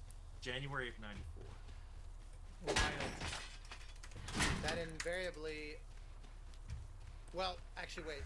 Parenthetical, because obviously we're gonna immediately go into Fallout discussion, and I'm also a huge fan of the franchise, so I have a million questions of my own. But as a parenthetical, before you got here, Alana, before we were recording, we were talking about his YouTube channel, in which composers show up in the comments to ask for questions about how to get into scoring games. Mm-hmm. Don't do that to my brethren. Like, it's such a weird thing to ask Tim Kaine. I don't understand why we're such a piranha demographic, but I just needed to put it out there as a PSA. Don't go bother people who want to talk about game design and all these Bother other. Austin. Yeah, go bother Austin. I mean, it doesn't. I'm more than happy to, but It's not gonna work, but I also get it. Like Tim, I really like your YouTube channel. It's super cool, and it's so cool to see someone with like the amount of knowledge you have of the industry and the wealth of experience, just like talking so candidly. Like I feel like you're very clearly yourself, and it's awesome. I feel like I appreciate it, and I love how many different ways people say I'm experienced, seasoned, and it's just I'm old, and I've been doing it. that's for a not long what I time. was saying. It's just you've been I don't know making video anyone games who's for as long as I've been alive. you've ripened beautifully. My career could almost retire.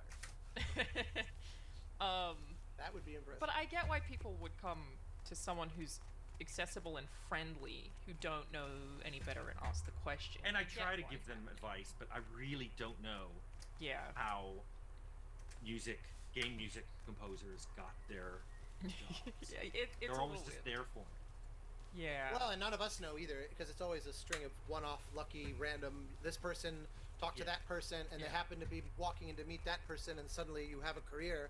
And if some like that movie Sliding Doors, if you had missed that one train, your entire life would not have borne out that way.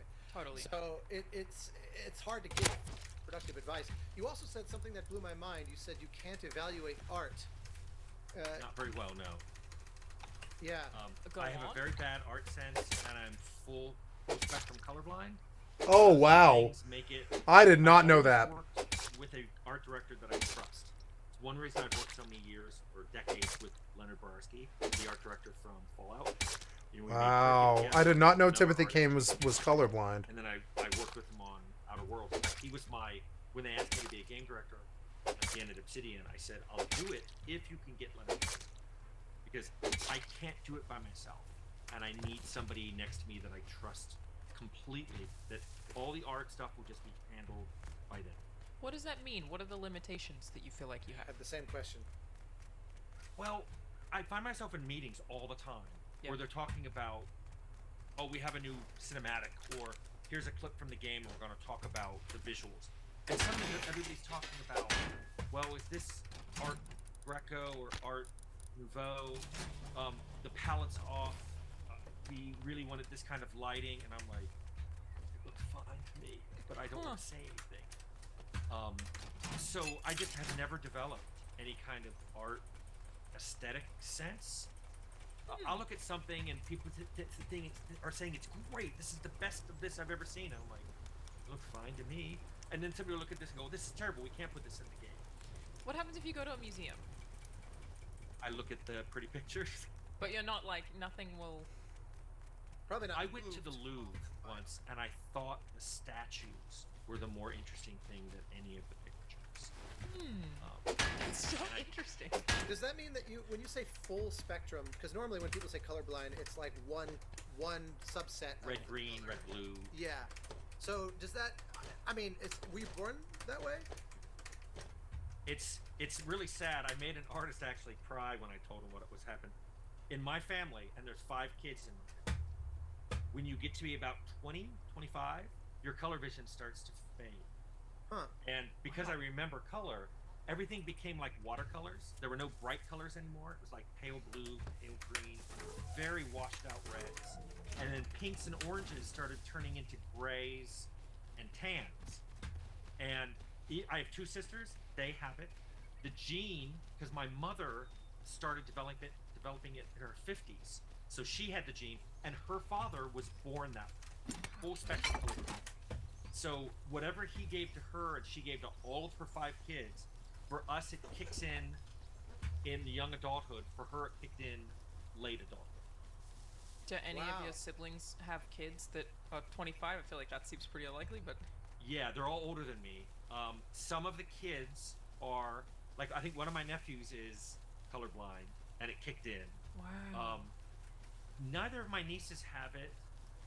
I'm not sure about the other nephews and nieces. But what's interesting is, like, I lost 4 my order food sisters, because of it that. kicked in really late, like in their 30s or 40s.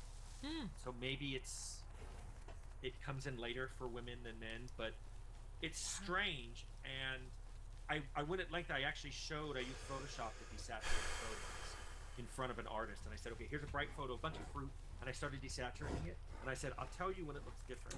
And I desaturated it over 50%. I'm like, okay, it looks a little different. And he said, this is almost red.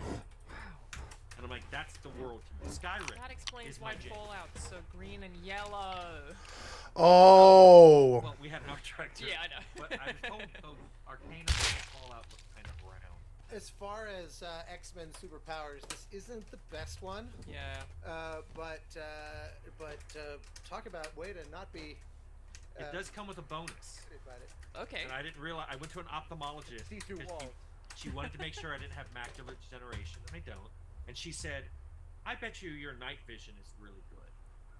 And I said, you know, I think it is. I don't use flashlights. You know, I walk the dog at night, have no trouble picking up after, even though everybody's saying, how can you do that? It's pitch black.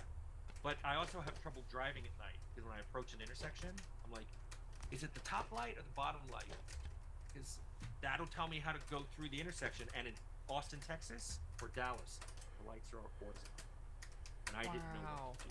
So I just stopped at an intersection so I could see what the cars were doing. Oh my god, that's super Damn it. interesting. That sounds it's like an incredibly stressful. accessibility issue if they're horizontal. yeah, being I didn't colorblind think of sucks. that. We made Outer Worlds with a gray scaled Damn it. UI for first pass so that I could play it.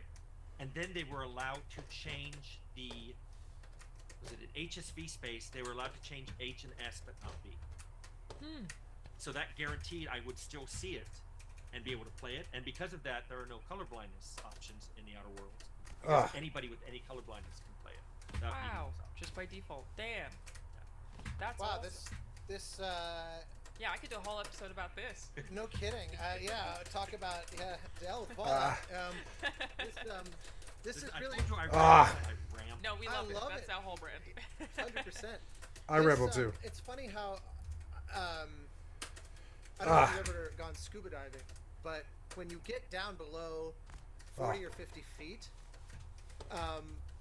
other than the fact that blue is so high energy of a wavelength that things tend to be very blue all the way quite deep, but reds and oranges and yellows disappear very fast, and so everything ends up being various forms of blue to gray, brown, and I would What do you imagine. mean? You mean like even fish? Yeah, literally the light can't propagate in water below. Like I can't do it, the can I? light, the water You know. absorbs spectra, lower energy Fucking first. annoying. So reds are gone by 30 feet. Like I've anything played that's red Abzu, looks Austin. brown. Okay, Total that was lie. bright red. Yeah, You're a total lie. Scam I artist. played Subnautica. That looks fun. Yeah. The thing that's cool is that things actually have those colors, which is really bizarre. Oh, I got it. I got it. It's a long Oh, position. you can't It's get a in human right though. thing. Well, It's that the water is literally inhibiting the expression. You of can't get those waves. in. There's, it's And so impossible if to you actually do get in, I nighttime, think. which Oh, which are awesome. that sucks. And you have flashlight, obviously, Alright. it's pitch black. Well, I You realize how learned. crazy colorful everything is naturally, and I always thought that was baffling from an evolutionary biology standpoint because nothing can see this. Like, why would it be red? Because you can't see that it's red. But when you turn on a flashlight, Does it's fish? artificial. You said it's not a human eye thing. I'm gonna say can the fish see it and they're identifying each other? I don't think so. I'm assuming it's. I don't think so. I think he's right. I don't think they see each other. Concept where it's a byproduct Yep. of some other process He's smart. that's making them that color. Yep. But nothing can see it, and so it doesn't confer any Right, it evolutionary does seem advantage or redundant anything. if you can only see the color when they're really close. When it's to the artificial. surface or Yeah, at the artificial light. surface. Huh. Yeah, like with the lights, like flashlight. Anyway, that's the closest I imagine I've experienced to the way you see things because it is it's still it's just a narrower palette of options basically. Blue was the last color I lost. As I started losing color, it was a gradual. It started with reds, then greens, and then. Oh my god. Sounds like an ocular thing. So interesting. What a cool way with Outer Worlds to bake this into it and just make it a feature. You know, like a kind of the idea of not having an accessibility option. Oh, it's just the wall doesn't built lead anywhere. in. Oh, It made me immediately wonder about other versions of that kind of thing. I sat down with our UI designer and our UI artist, and I explained to them how it worked. I showed them my desaturation picture, and then I said, "Here's what I want us to do." And then once you make the grayscale art, and we have the game, you know, they put the game in, you run the game now. Once you do that, you're free to change anything you want, as long as you don't change the V. It's easier to think of an HSV instead of RGB. I said you can do anything you want after that. So I don't even know what our UI actually looks like in non-grayscale. It's just how I'm used to seeing it. Whatever they didn't change its look to me. It's cool because that game I wouldn't have known if you hadn't told me. Like, when I played through it, it's plenty colorful. There's nothing Yeah. about it that, like, you know, Doom Eternal has colorblind settings and they're very obviously colorblind settings. Like, to me, I can clearly see that the game looks different when you use them. Yeah. Outer Worlds, I never would have guessed. Josh Sawyer apparently answered somebody's question because he told me he did it. Somebody tweeted, "Why are there no?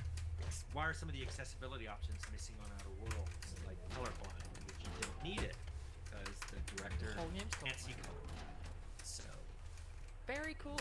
Wow. Anyway. I'm in handy. Yeah, Fallout. Austin, I don't know what you thought of it. So, do you want to kick us off? What did you think of the show? Yeah, I realize both of you have made videos. I've watched neither, so That's good. We I prefer that. yeah. So just talk to me with regard I want to know your opinions, bearing in mind my ignorance to what you've already put out there. And my apologies for that.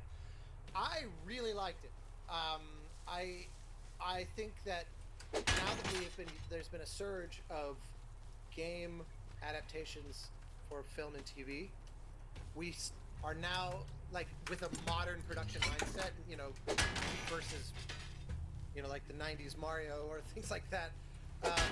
We have a kind of fresh wave to make conclusions from, and I think of all the ways to adapt a game, this is probably, in my estimation so far, the best way to approach it, because they are not adapting a given story.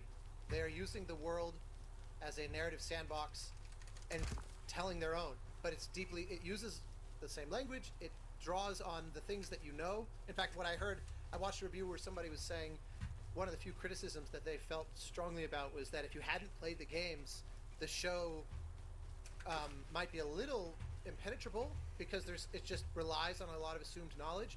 I don't know if that's true because I played the crap out of the games, and so there was a lot that I felt was very familiar, but I never found. I didn't like the Fallout television show.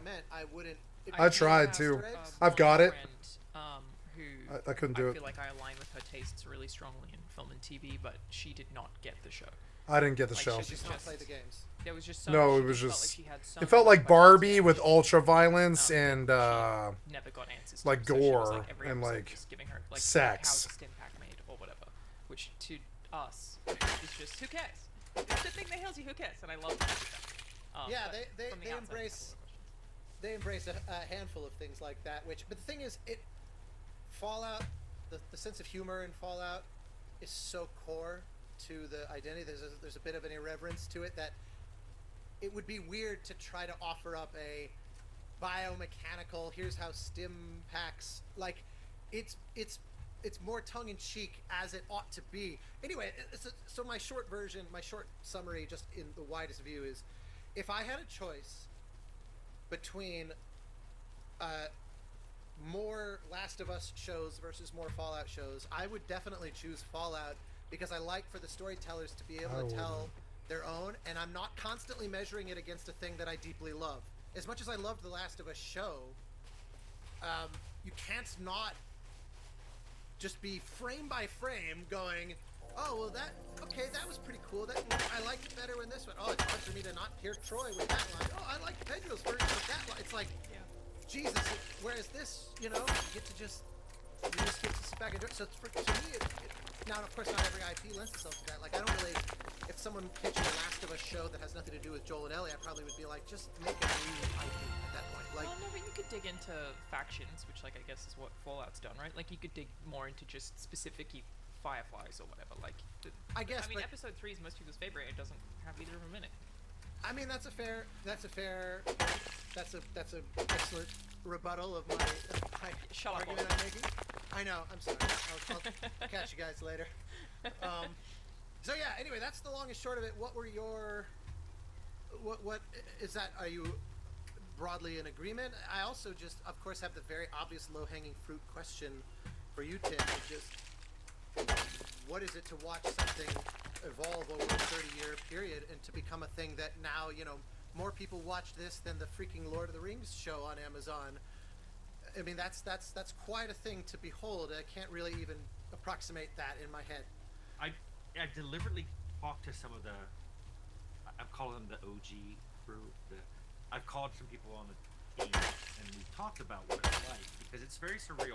And this isn't the first time it's happened. I remember it was mid to late 2000s. I walked into a Target, and there was a Vault Boy T-shirt there. Like, what is this? Funko Pops, Fallout Funko Pops appeared, and it just, I saw a kid. I went to PAX West, and I saw a kid. He was 18, so I mean, I'm really a kid, and he was dressed head to toe as Fallout Boy, and he even had blonde hair, and he had greased it up at the curb, and he was walking around going like this. And I asked if I could have a picture taken with him, and his girlfriend took a picture by going like that. Meanwhile, my husband leaned into the girlfriend and said, "Do you know who that is?" And he told the girlfriend, who then screamed, told him, and he had to sit down. Like, oh God, I was just acting like I thought you were a fan. Oh God. I'm like, no, this is fun. It's just surreal because it was for the majority of the time we made it was about a little more than a dozen people, maybe 15. For the majority of the time, for the last year it went up to 30, but it was just a small group of people just doing something that we loved and we thought was funny, and we were really doing it for ourselves because at the time, and I know Interplay people are embarrassed when I say this, but Interplay had the Star Trek license and the D&D license, and I was told a producer on Fallout 2. They told me we're just waiting for you to be done so we can get all these people assigned to something that will make us money. And that changed about 6 to 8 months before we were done, because Brian Fargo, the president of Interplay, took the game home and played it. He called me all the time. I'm stuck. What do I do? And when he got back, he was telling everybody, marketing, VPs. He's like, "Oh my God, this game is amazing." And suddenly, I had all these people coming by my office, and they were like, "We want a copy, and we want you to explain what you're doing." And often when I explained it, it's a post-apocalyptic game. The world's destroyed. You live in a vault, but everyone's gonna die. I remember one VP went, "This is fun. That's your idea of fun? It sounds funny." I said, "Well, it can get funny at times." And she was like, "How?" But that's what I think the TV show did. It's funny, but not silly. Yeah. Oh yeah. Which is a hard line. Yeah, it's still to walk. super violent. The stakes are still really high. And Yeah, and you care about the character. yeah, and there's new characters. I didn't It care. feels, and I think that's what they're going for. It feels like a new game. It's a new set of characters. And I think they were smart to have 3 main characters because people play Fallout differently. True. And as soon as I finished the show, I realized those 3 characters are three different ways players tend to play. The nice player, the player who has goals, who's not necessarily going to be bad, but who's getting in the way of his goals, and then the murderer. Yeah, right. Yeah. It just makes Do you sense. know if that was a conscientious homage to those kinds of archetypes from a writing standpoint? Because it does slot very neatly onto that. Because that's another big point as to why it's better to make a show with all new story and characters. Because, like, what is Fallout to you versus to me versus to a lot, like anyone who's played any of the games are so variable. You know, it's like when people, even games with far less player autonomy have enough variation to adapt it. You're now having to canonize something that may not be. That's what I've tried to explain to people. There's a portion of the Fallout fan base who are gravely disappointed in me for liking the show. And I even try to tell them, I get where you're coming from. I understand. I'm gravely disappointed with But what it. you have to realize is Fallout was such player-driven game. Yeah. How the story went, consequences, that your experience with Fallout is unique. It's not necessarily like your friend's experience. And we loved that when people started playing it online, talking about, like, well, what's the walkthrough here? And they're like, well, it really depends on what character you made and how you want to behave. Because you don't have to save these people. You don't have to be nice. You can just kill everyone you meet. And I tried to explain to some people on my channel that if the show wasn't what they wanted, it's because the game can be anything they want. Yeah. And the shows can't be that. Yeah. Yeah, it's been a very frustrating discourse to watch. Have you seen any of it, Austin? Of people being very mad about Fallout not being... No, I was about to ask, what is the I saw some headline like I got algorithmically offered some Polygon or IGN or something that was like, this invalidates a part of the canon or what, and I didn't even read, so I didn't know what that was referring to. So what are those critiques? Like, what are the There are issues? a couple of... It's an interesting one because the Fallout fan base is already in a couple of camps. You know how there are like the people who love New Vegas, and then there are the people who love 1 and 2 who already discredit everything Bethesda even did. So it's like... Right, sure, of course. They're like little pockets who are upset about different things. The main thing that people are upset about is the board that Lucy sees in... I forget what the name of the vault was. When they, like... her and Maximus land in that vault. It's like what they're teaching kids. Vault 4, thank you. And there's a little chalkboard that says the fall of Shady Sands 2277, and there's an arrow to the nuke, which I think definitely implies the nuke did not happen in 2277. It happened afterwards, that's why it's next. But the 2277 being the fall of Shady Sands doesn't really line up with the New Vegas timeline. And I don't disagree with that. I think it makes sense, but it, like, in my head is also, they could be wrong. They could be referring to something else as the fall. They could be teaching the kids something incorrect intentionally. Like, it's also just, I said in my video, I used to be like this and grew up where it's like, it's fine. Like, I don't need to care about this particular number being on a board. It's fine. Yeah. Like, And it's... I tried to explain it as when we made Fallout, we deliberately tried to keep some things mysteries. Like, we didn't explain where goals came from, and we did that deliberately. We argued on the team, and one day I just said, we don't really need to decide this. Let's just leave it, because who would know? But also, I keep reminding people, this is a post-apocalyptic world. There is no reliable narratives of whatever has happened. Right. And the original games, I said this to someone on my channel, I'm like, if you really are a fan of the game, you have to acknowledge that the first game had unreliable narratives, had quest givers that would lie to you, had quest givers that thought they were telling you the truth but were wrong about what they were telling you. So if you accept that, why can't you accept that the show has something? Like, when they talked, another big problem is they talk about Vault-Tec said that they were planning to launch a nuke, and so then when you see the nukes fall, but wait, it wasn't Vault-Tec that did the nukes, I thought it was, and there's a whole bunch of other things. But I reminded them, the game didn't show Vault-Tec launch a nuke, it just showed them talking about it as a contingency. They're the ones who come up and said, oh, I saw a nuke fly after that, Vault-Tec must launch challenged it. Maybe, maybe not. I also felt like that was opaque. I was like, it doesn't necessarily confirm or deny that in either direction. Like, they had a conversation about it, but yeah, it's basically just, I get why people who are passionate about a franchise that they've been experiencing and enjoying for a long time care about this stuff, and I don't like being like, crybabies. I'm not a fan of that when it's like they're just people who are very passionate. Yeah, I mean, you see that all the time with people who get mad at Star Wars fans for apart all the canon coherency by saying things like, "Oh, is your space wizards with your light swords not like?" And it's very condescending. As a recovering lore, sort of pedantic, annoying person myself, Same. I do think it is an expression of passion. It is ultimately someone behaving in the way that you hope on some level that they will. You hope that they will enjoy the thing you've made, that they look at every last little pixel that. I don't give a shit about their lore. It's not good enough. But There that is a lot of toxicity. Wow me and we'll talk. You guys haven't done That that. doesn't apply to those people who are just like being fucking awful to people who now work at Bethesda. You guys don't write a Dennis Lehane fucking story.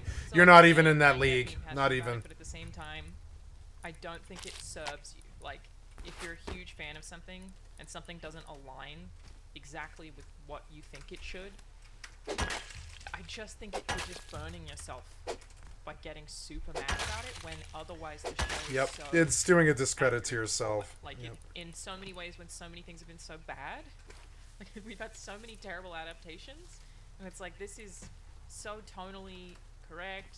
It's so funny. I love Lucy. I think Ella Purnell did such a good job, and that Talk character, about like, casting, just so good. total slam dunk. 100%. Like, the Vault Tech, like, little goody two-shoes, she's just so Gee, I love good. how no matter how long she's out in the surface, she always looks very clean. Her jumpsuit is like perfectly Barbie. unnaturally clean. Yep. It rarely shows signs of kind of like in contrast to basically every single other character. Like that to me strikes a conscientious effort, production design wise. You know, like to just make her look as foreign to this environment as humanly possible at all times. You know, just maximally naive and sort of innocent. What I love is that was the art director's first game. That was his point. Somehow I was in charge also on the first game. I went to him one day and I said, "Hey, there's a whole bunch of blues that aren't being used, and I want to extend the palette because we have a lot of browns, greens, and not a lot of greens, a lot of other colors. I want to extend it." He goes, "No, I'm not trying to use the blue for something. You would be saving it for the player's jumpsuit." He wanted the player to look distinct and easy to view against any of the backgrounds we had made. So the only blue in the game was supposed to be the blue in the jumpsuit, because you never could see the sky, which we imagined was gray anyway. But that was the whole point. It's so And smart. I'm glad they did that in the TV show. You rarely see blues that aren't someone's jumpsuit or of something in the hole. I mean, I guess Bethesda gave them some kind of like lore bible with a bunch of this information, right? Like, I imagine they were pretty They hands-on told with me that that kind of a stuff. lot of people on the show, the prop builders, some of the actors, were huge Fallout fans. Awesome. So that when I asked if some things were Easter eggs, I was super at the premiere. Afterwards, there was a party, and I was going, "Do you know this? Do you know this?" I did that with Jonathan. I was like, "I have a bunch of questions for you." And sometimes they were like, "We don't know." That actor was a huge Fallout fan, so that may have been a nod to Fallout, but that was something he improv. We don't know. And they go, some of the props were just made by people saying, "Hey, we're going to put this on the wall, or we're gonna have this in the show," and it just looked right, so it went in. But it was an homage to something in one of the Fallout. That's so cool. Tim, what do you think what do you think's the hardest part for them to get right? Before having seen it, what do you think would have been their biggest challenge or the thing that was most important for them to nail? I was terrified that they were going to get the humor wrong. Yeah. That either it was going to be too silly, or too slapstick, Yep. or too serious. Yeah, right. Which none of those are Fallout. And I think they got it really, really good. There are a couple. I can think of one or two places in the show that the tone made me go, but they were like there and gone. for the most part, like, I love when she goes to the lady in the shop. She goes, "You're one of them block dwellers, aren't you?" And then Yeah. calls her an idiot or dumbass. Or Oh, something. that character, just that one time. There's that character, the lady in the shop, and the guy that Lucy meets in that little house as she's trying to walk by. That she drank all of her water. Yes. I love He's him the both actor. so much. I asked because the way he walked just like one of the villagers in the original Fallout. No way. And so I said, was he mimicking that? And that's when Jonathan Nolan and Todd Howard looked at each other and said, "We don't know. That actor was a Fallout fan, and we don't know." That's awesome. So And then- probably. I don't know if it's true, but on my channel, someone said that actor's a friend of mine, and he totally was. No way. But That's so it's, cool. it's YouTube. They may have been lying, but it made me happy. And No. If you want a job in the acting industry now, you've got to research your role. You better fucking get every little caveat of it. If you want a job in that fucking industry, you must bring 110%, or they'll write you over and you'll never have a job again in that industry. So how do they stand? How do they stand out? They do character studies. They read about what part they're studying, and I don't know why that actor wouldn't learn what the nuances were of the character, and then they go and see it in the game. I don't know why they wouldn't. Probably wouldn't take very long. Play the game for probably 10, 15 hours. You can probably get to where that part is in the game and see that character that they were playing and do the portrayal correctly. That's what modern acting is. I would not contend with modern actors. They're on a whole different level of AAA, like X Factor.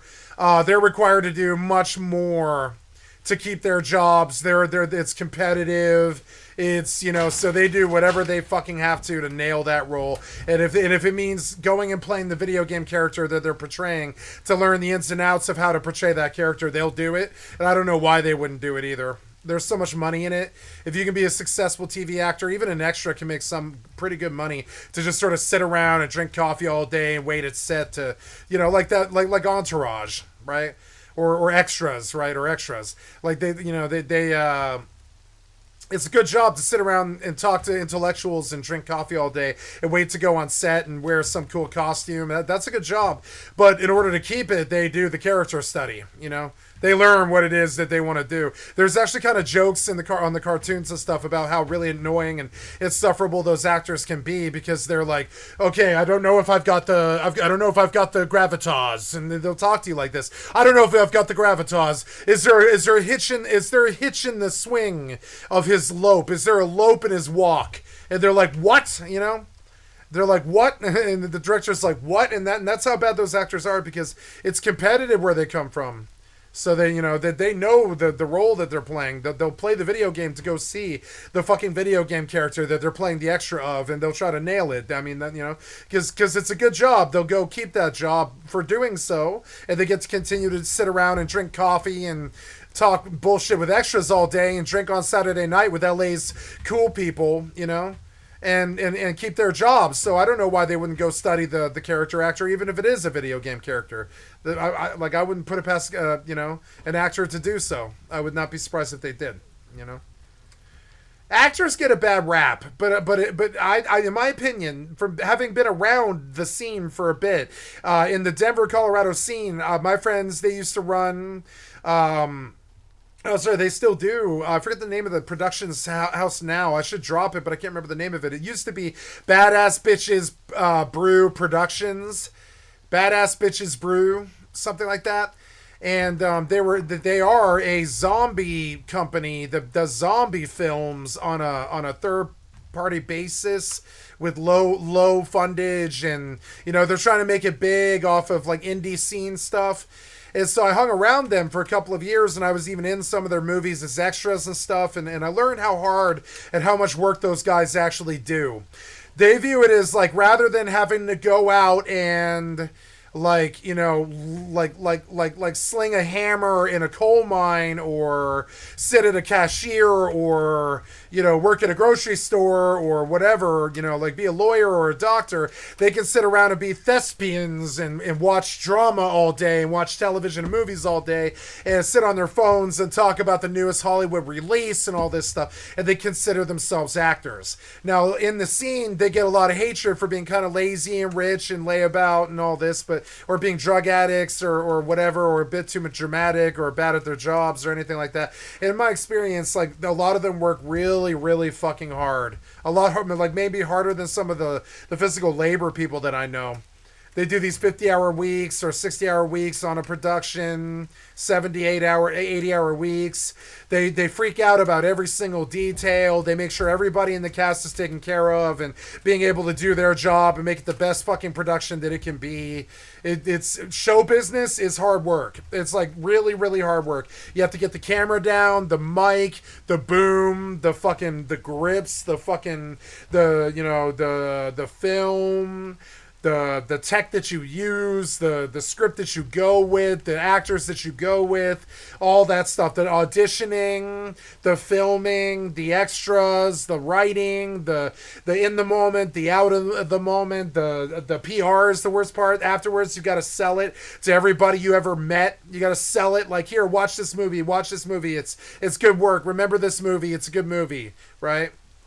And all of that work, I would rather be somebody in construction or labor, because you can just tune your fucking mind off and just sweep all day or move garbage all day or, paint something all day or move stuff around the site all day or, drive somewhere and wait or whatever and meet somebody and help them do something or that kind of thing. I did construction for a while in my life, had a lot of jobs as a thespian and an actor and a lead singer and a fucking, end game raider on WoW and all this other stuff. And I learned the ins and outs of a lot of jobs, and I would say acting is not as easy as people think it is. They do a lot of work. They sit there and they agonize over the end product. Their minds are consumed with it. They're not thinking about anything else. Kind of like me, like how I'll think about other stuff because I need to be entertained as a human while I do my job. But notice that I never really truly ever stop working on the video games. I might be sitting there gambling, but it doesn't matter. I'm still sort of sitting there gambling. I'm doing something, I'm filling TCs. I'm playing different games and all this other stuff, and I'm popping around. I'm looking at names, and I'm looking at other stuff, and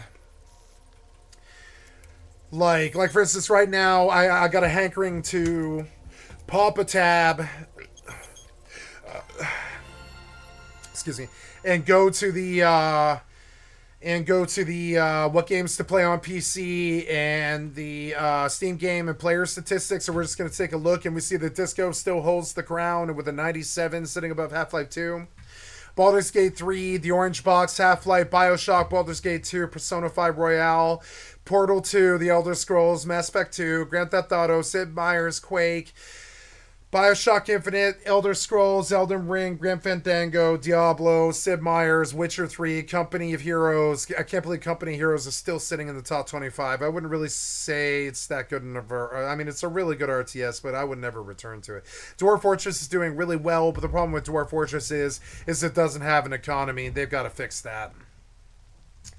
Half-Life Alyx 6 in the top 25. I've got to play this game. I've not played that yet. Divinity Original Sin 2 should be in the top 20. I think that's a higher game than it's getting rated. Unreal Tournament should be in the top 10. StarCraft 2 should be in the top 20. God of War I don't think should be in the top 100. Minecraft I think should be in the top 20. Red Dead 2 should be in the top 20. There's a bunch of games in the top 20 that shouldn't be there. They're holding spots that aren't really so good. Like Grim Fandango is not a top 20 game.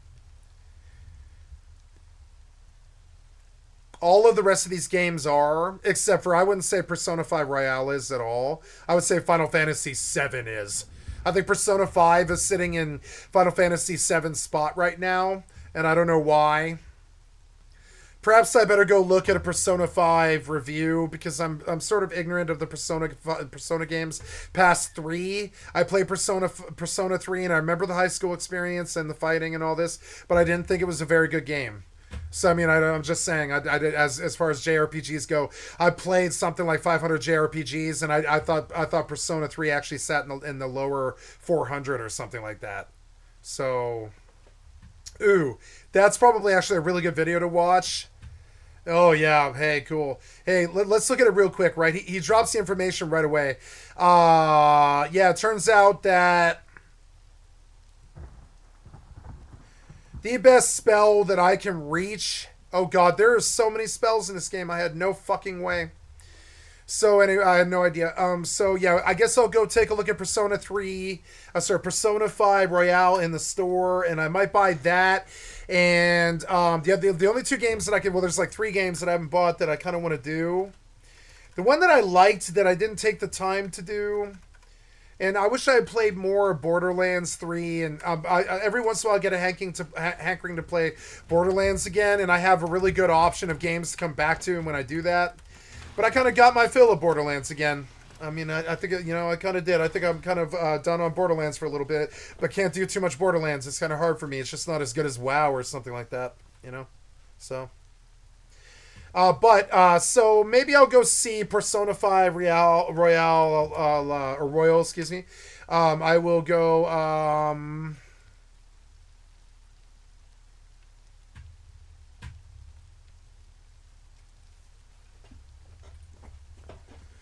that's a really good video that I wish to put in my Mortal folder.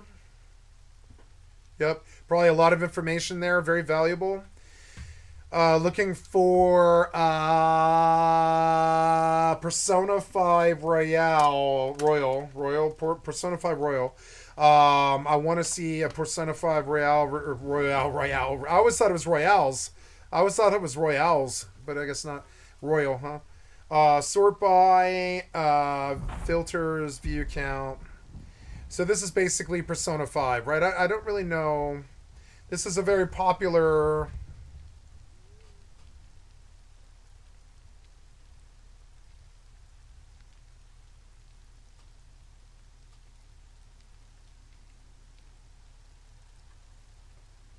Stop this, please. I don't know why you keep spamming that at me.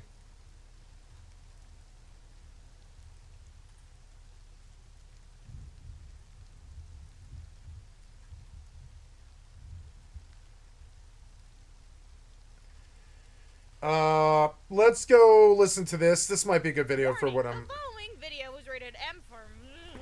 If you're young, you shouldn't watch this, so viewer discretion is advised. But hey, I won't tell if you won't.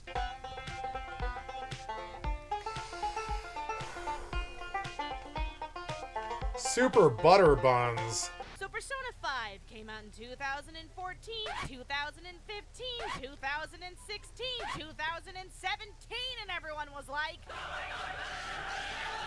Click me! The game was beyond highly anticipated, and a lot of people got hurt during the stampedes when it was released in America, since Persona 5's development has been what the kids called trouble, since it was originally set to release in the winter of 2014. Okay. How naive we once were. Thank you, Super Butter Buns, for the excellent content for my channel. I see that you're sitting at 650, and I'm jealous. Like a sub to your channel. Good job. Followed by endless snarky, this game is never gonna come out memes. But even through all of the pain and suffering, Persona 5 finally came out to overwhelmingly positive praise. Since this was the first Persona game on the next generation of consoles, both PlayStation 3 and PlayStation 4, there was a lot of expectations prior to its release, but the game managed to keep the deep story quality and intricate nature of past Persona games while improving in many areas and pushing This the does not look series good to forward. me. Being a part of the Shin Megami Tensei series as well, Persona 5 stayed true. Oh, this is to its Shin Megami roots, introducing new Tensei? ideas, I didn't know gameplay, that. and themes. Basically think a 100-hour-long Japanese Red Sly Cooper with hormonal teenagers running around, and then strap a manga onto that, and then ta-da, you got yourself a video game, kiddo. Oh, it's so pretty. But Persona has quickly become Atlus's most popular series due to the previous games in the franchise and its countless spin-offs that don't make a whole lot of sense, because it's like, what the heck, you guys, calm down, we don't need all this. Who asked for this anyway? Oh my god, do you people have no shame? That slowly paved the way for Persona 5's grand entrance, and my, what an entrance it was. But the game was indeed worth the wait, and people finally got a chance to immerse themselves in this fresh, stylish world with the new kids on the block, and also copyright claims by Atlus, because spoilers will actually kill you now, apparently. Oh, lordy. But anyway, if you're new to this game, here are a bunch of tips, tricks, and heads up for people who don't know shit about this game. So you play as the protagonist, also known as Joker, a quiet, handsome, but secretly a mega sass master high school student who begins his second year of school in a district in Tokyo called Shibuya, a vibrant, bustling city in Japan that has been experiencing a weird phenomenon called mental shutdowns that cause people to go just straight up crazy and homicidal and or die. But other than that, it's a lovely place. But after being charged with the crime of being a good person, the protagonist is sent off to live with his new guardian and probation officer. I don't want any more spoilers than that. I will probably play this game. I don't know. Let's go look. Since it's next gen, when she said next gen, I was like, oh, it's a next gen RPG. I didn't know that. I thought it was old gen. So it's not like me to miss an RPG, so we'll go see the price, and maybe I'll do it on the summer sale. Paradox, 80% off. I don't see anything here I want, but maybe they've got more. Millennia, Cities, Skylines 2, The Machine Age, Europa, Universalis, Crusader Kings, Foundry, Victoria, Age of Wonders, and Obelisk. Wait, where am I? Oh, yeah, I'm here. Yeah, 5 days in the space, so sweet. It's a free weekend for Crusader Kings 3, which is a... yeah, Crusader Kings 3, what is that? It's, oh, it's a sim.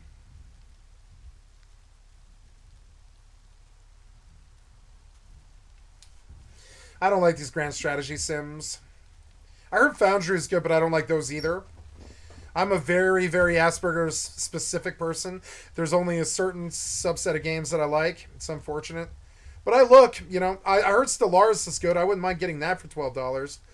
I just watched a couple of videos about that, but I don't think it's my game. I don't think it's the game I want. I don't like RTS. So, Age of Wonders 4. What is that? Archmage Attire.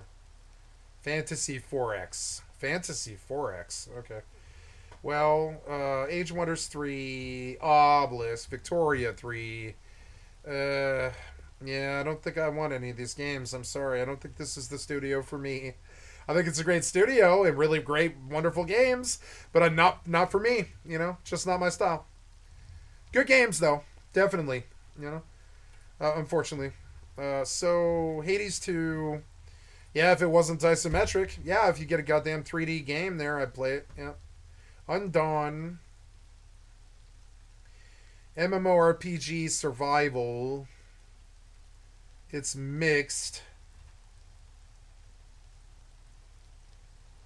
It looks very bad.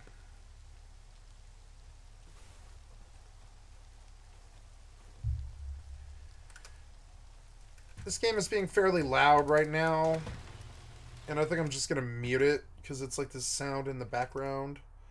I came to look for Persona 5 and got totally fucking distracted. A digital festival celebrating narrative games. Yeah, I don't think so. Sorry. Looking for... What am I looking for? I'm looking for Persona 5 Royal. And they want fucking $60 for it. And it's... Well, it's made by Atlas and Sega. Yeah, I mean, those are good companies, yeah. I'm sure this is good, but it doesn't seem like my kind of game.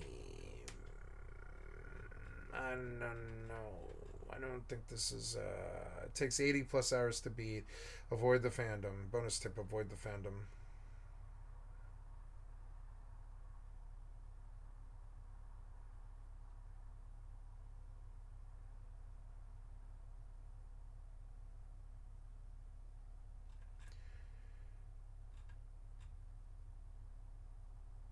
I wish friend were real. What?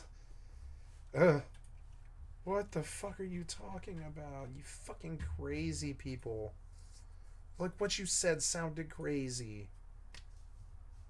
Roguelike and roguelikes. Okay, Munchkin, Rabbit of Steel, Cluck, Mech, Oasis. Hades for $8.50. I still don't want to play it. It's isometric. I'm sorry. I already learned my lesson with V Rising. I'm not buying Hades. Halls of Torment. Balatro, Chrono Arc, DRG got a new biome. That's interesting. Oh no, that's a. Oh, that's the other one. The survive. Yeah, the overhead isometric one.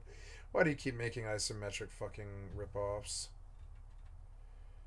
Realm of the Mad God exalts. Nomagiri. Born Again. Xanadu Land. I'm looking for a serious one and I don't see one. What's Grudge? Sandbox. Choose your own adventure. Choose your own adventure? Wait, what?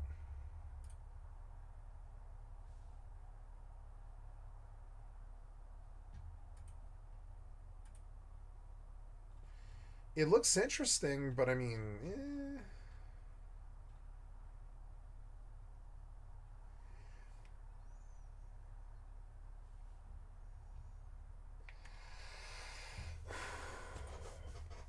okay. Inscription, Balatro, Hades, Chronozark. I don't want to deep dive these other games. I don't.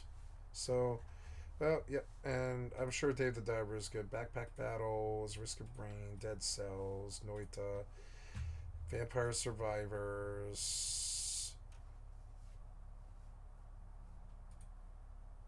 Paint the Town Red, Hades 2, Vampire Survivors.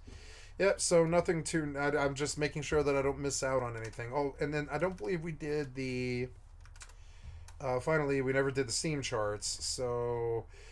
Yep, same old live service stuff, right? Counter-Strike 2, Dota 2, Erangel Classic, whatever that is, PUBG. Apex, Naraka. Stardew's still up, like, really high. I own Stardew, but I don't think Stardew is that good. Yeah, I don't like isometric. E Rising is up right now, but I don't think it's a good game. And I own it, don't I? Yeah, I'm fairly sure I own this game. I bought it and I didn't return it. I don't know why. Well, they sold it for $20. Wait, do I? Maybe I did return V Rising. Did I return V Rising? I think I did. I was like, ooh, I can get my money back, and I think I did. I was like, I can't tell. I don't think it's a good game. I'm like, right? Yeah, V Rising. Fallout 4 is doing really well right now. 76 dropped off. Rust, Call of Duty, Destiny 2, Helldivers 2, Hades, Lost Ark, Team Fortress 2, Crab Game, Monster Hunter World, Tom Clancy's Rainbow Six Siege, War Thunder. 7 Days to Die is up because I think they're getting like a graphics update or something. I need that game to be less clunky. It's like the clunkiest game I've ever played. Baldur's Gate 3, Unturned, Warframe, EA, Elden Ring, Governor of Poker 3. I wonder why that's so big. It's free, for one thing. Governor of Poker 3. What does that mean? I like poker, but I don't want to get caught up in it. Overwatch 2, Dead by Daylight, T-Mod Loader, Dying Light. That's the Terraria loader. RimWorld is doing... The Terraria loader is doing better than 76. It's funny. And then RDR2, Stellaris, Ark Survival Evolved, The Sims 4, Left 4 Dead 2, Heroes Land, Manor Lords, Cyberpunk, Battlefield, Street Fighter, Raft, Grey Zone. Scum is in the top 60 still. But I don't think Scum is my game. It's not it. I'd rather play Rust than Scum. I mean, I wouldn't mind playing Scum as well, but I mean, like, I don't think Scum's that good. It's a lot of knowledge for not that much. Like, I don't know. It's like a lot of knowledge required for not that much fun. And I think it gets good when you have guns and stuff, and it gets really fun. But I don't see the... I mean, I don't know. Maybe Scum is good. Maybe I should play some more Scum, but I don't know. And Project Zomboid it's isometric. I didn't like it. I could sit on 14 for a while and just do an expanded free trial forever and level all the characters to 60 and do Palace of the Dead all the time by myself. Which is a viable thing to do. I think I even have a character I can log on, but I mean, digging up the passwords again. I don't ever want to deal with the Squaresoft account system ever again. It's goddamn horrible. It denies me every single time. Valheim's doing still pretty well. I think about Valheim all the time, but I'm like, it isn't it though. That game isn't it though. It's not it. It's so annoying.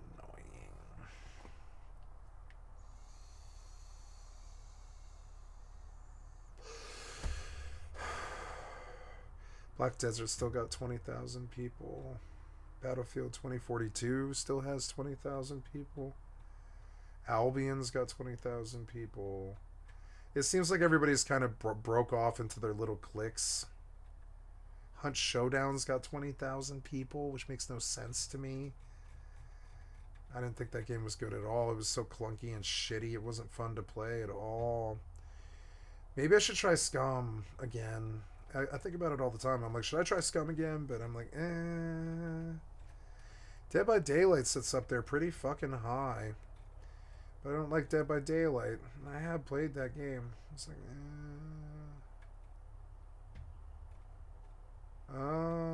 yeah, there's nothing new here. I'm just making sure Hades 2 had a big splash. That's good, but it still doesn't look that good.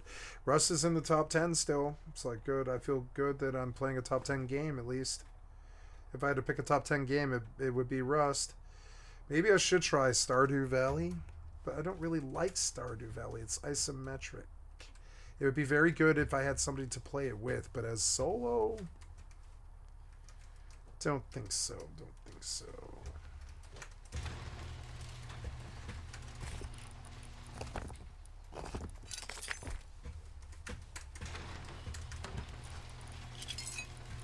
Oops. Came to get wood. Yeah.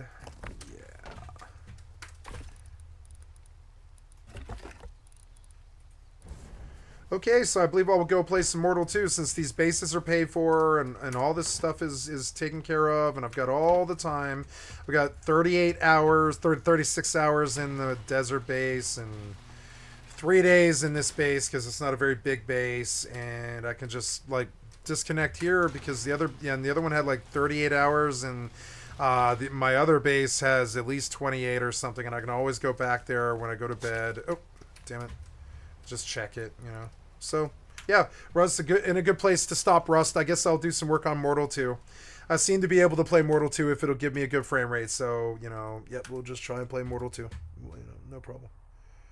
So, you know, in my BG list, I want to just see what Mortal 2 is doing. Mortal 2 is not on the list, so let's launch it and just see what I can get. Play DX12.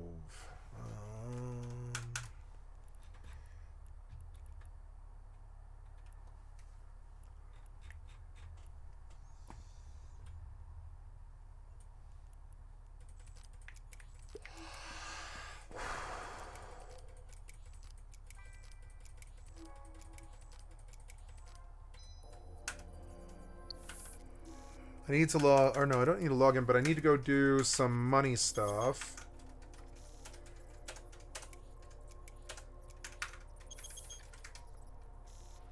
I'm gonna sell these star crystals, and I will like reprice anything that I need to on my auction.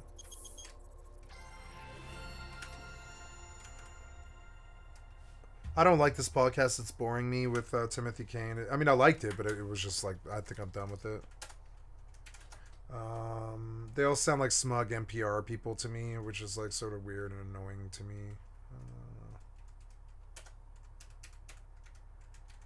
I'm like, must be nice. Must be nice to be privileged white people, you know? Must be nice. I didn't have that. I did when I was young, like, until I was like 10, but not the last 20 years. Or 30. On the 30 years, not the last 30 years, no.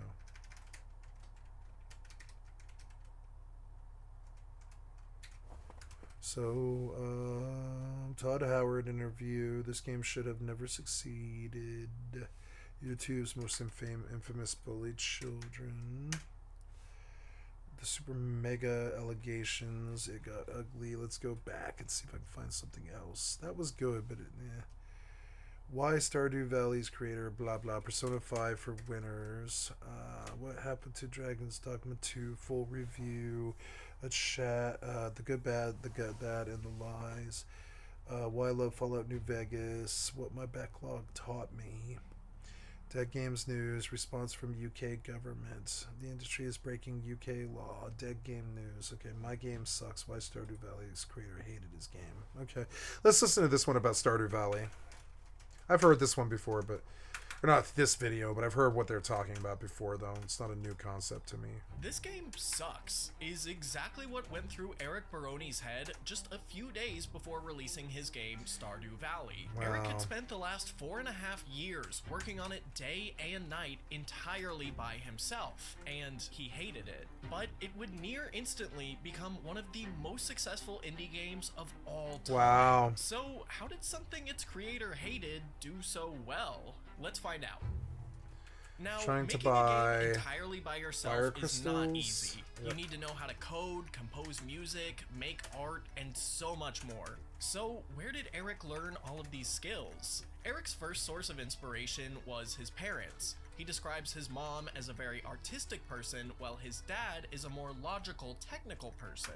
Eric was very interested in computers as a little kid, and his dad encouraged him to follow that interest. They had a computer with the MS-DOS operating system, and Eric would begin to mess around with the basic programming language at a young age. His dad said that he'd give Eric $5 if he could code a program that generates the Fibonacci sequence, a task often given to most beginner programmers. He tried to fool him by just printing out the sequence using a string, which is essentially just writing the sequence manually rather than having the computer do the math. So, needless to say, Eric did not end the day with $5 in his pocket. But he didn't give up and would continue to learn programming in his free time. When Eric entered high school, he got really into music, likely thanks to his mom's artistic side. He played guitar, made music on his computer, was in a metal band, and later formed an experimental electronic pop band called 17 Colorful Feathers.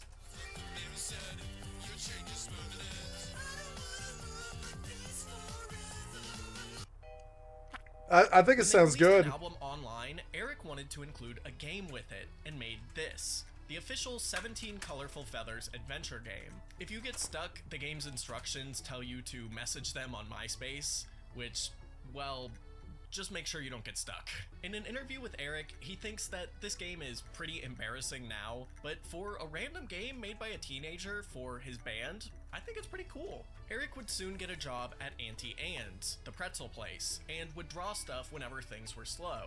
Once he graduated from high school, he enrolled in a local community college and took his first actual programming class, which he really enjoyed. 11,000. Because of this, he decided that he would go to school for computer science at the University of Washington, Tacoma. Eric was still working at Auntie Anne's, and based on this video he posted at the time, you could tell he was having a great time. I can't play the music for copyright reasons, but it's that celebrate song. I'm almost certain you've all heard it, so I won't sing anymore.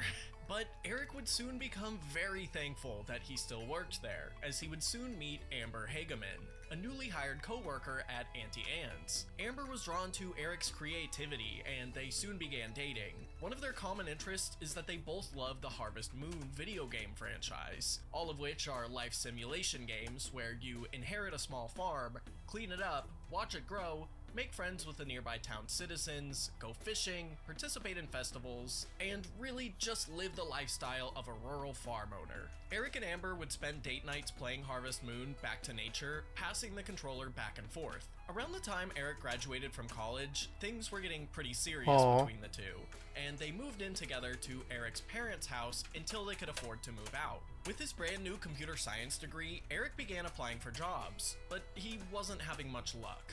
During interviews, he was always awkward and nervous and just really didn't do well. Something I and many of you watching can probably relate to all too well. Aw, Most job this positions guy is Eric this could dude's apply for hero. were now filling It's up, cute. and he began thinking of ways he could improve. It's good. It's good to see some hero warships. I would say the Stardew Valley guy is somebody to look up to as a hero, and I'm glad that this nerd has somebody like that to look up to. My hero was Kurt Cobain.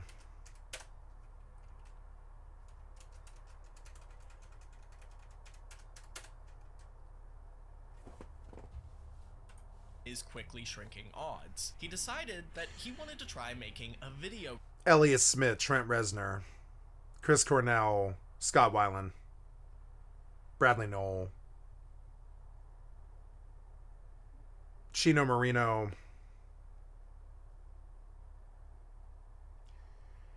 Brian Warner,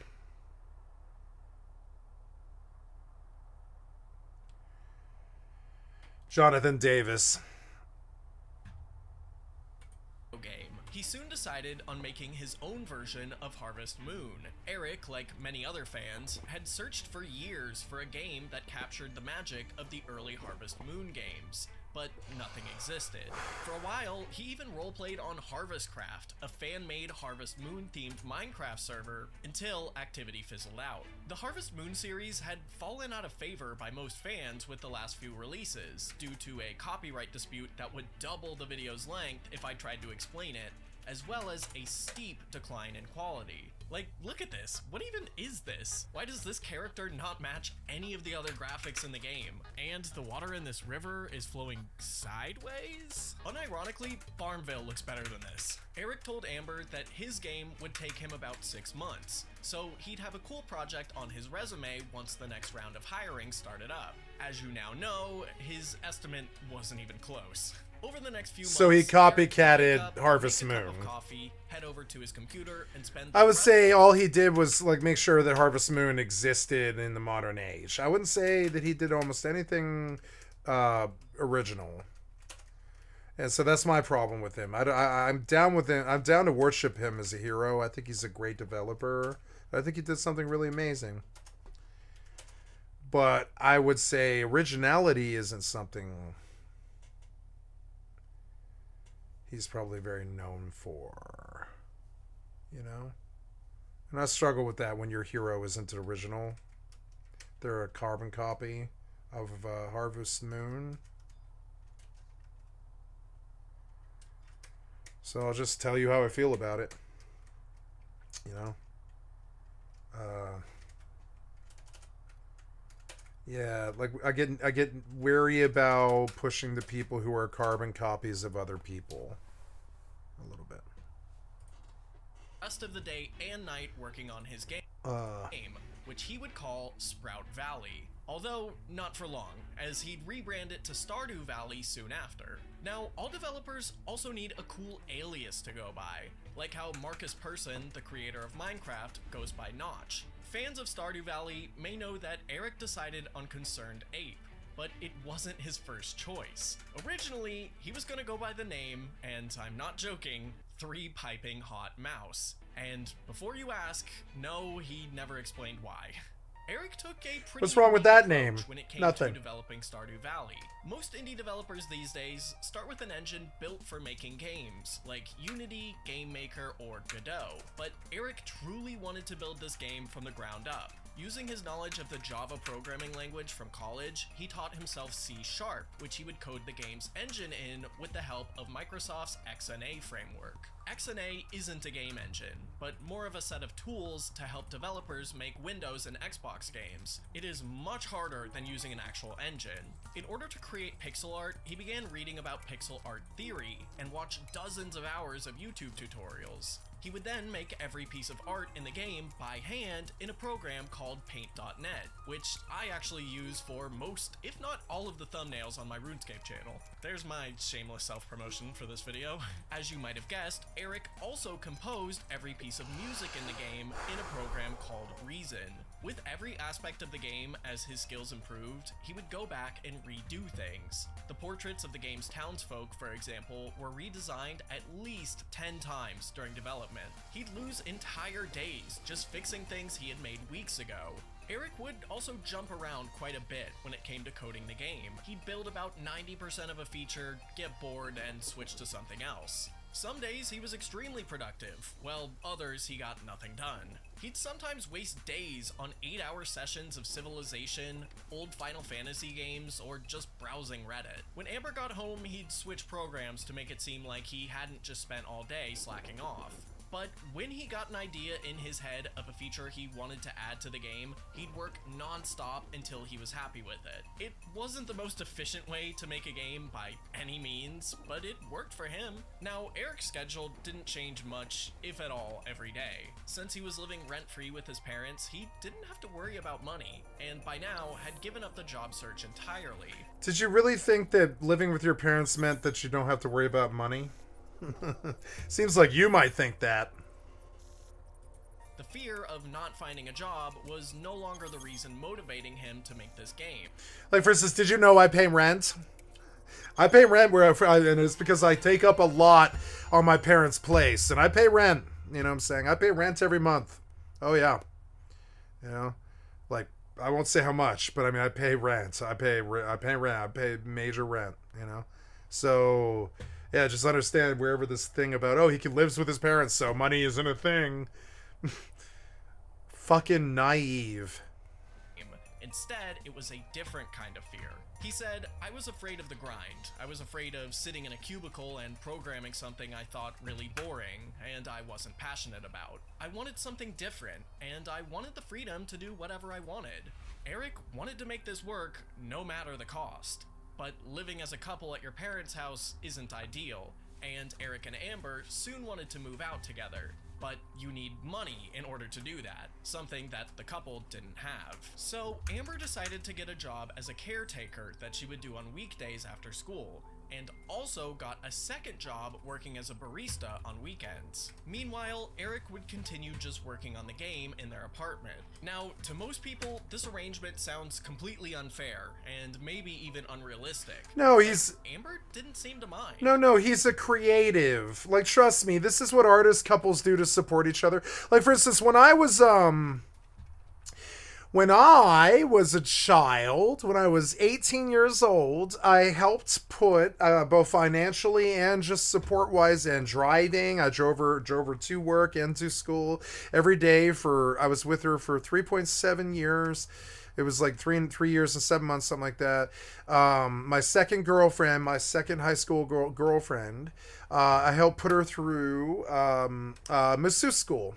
And I helped pay for it, and I helped support her, and I looked after her, and, you know, I loved her deeply, and, you know, and I helped put her through masseuse school, and I'm immensely proud of this. It's one of the ways that I tell myself that I should still be around, is I've done a lot of really good things in my life, too, despite all the bad things, too.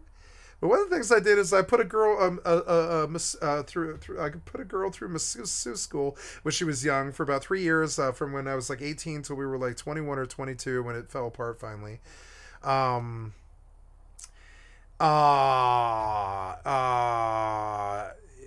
She successfully graduated from masseuse school and opened a very successful cheek masseuse school in cheek what do they call that therapy, physical therapy, like masseuse, like she opened her own masseuse shop, whatever they call that, physical therapy shop. And it's still there, and it's still her job, and she still makes like, you know, 300, 400 grand a year, I think, or something like that. And I like to think that despite all the bad things, I had a good effect on some people's life. Now, I wasn't there. I can't take credit for all that stuff. I'm just immensely proud for being there and helping her make it possible. Was I the only person who did the work? No, not at all. She worked every day of her life and made that all possible on her own. But, like, you know, but I helped her. I helped her a lot. I drove her to school. I drove her to work. Like, I would get home at 6 in the morning, and I would drive her to work, you know. And she would go to work from 6 in the morning until 6 p.m. And then we'd get some time. She'd come home, and I'd be up, and she'd be exhausted, but we'd be up, and we had about 4 hours with each other until I had to go to work at 10 p.m., and then she would go to bed. And it worked for a while, but having a double schedule, it worked for almost 4 years, but having a double schedule doesn't really work. If you're not really on the same wavelength as the person totally in terms of schedule, it won't work. It won't work. Don't try. I'm saying do try, but I mean, it won't end well. If you don't have the same exact sort of lives, it won't end well. So just, you know, be wary of that. I sent all my gold, which she can't loot, or I sent all my gold back, which I can't loot, and I can't loot.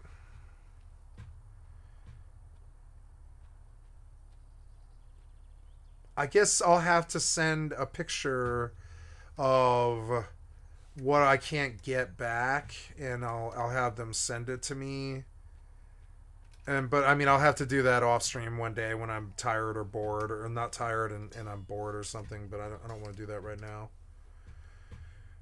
So I sent 100 gold and I lost 100 gold, which is like kind of a lot of time. Not a lot, but it's like some time. It's like 3 hours of work or something gone because this game it's like kind of a third party game. It's not triple anus. It's like double anus, and it shows.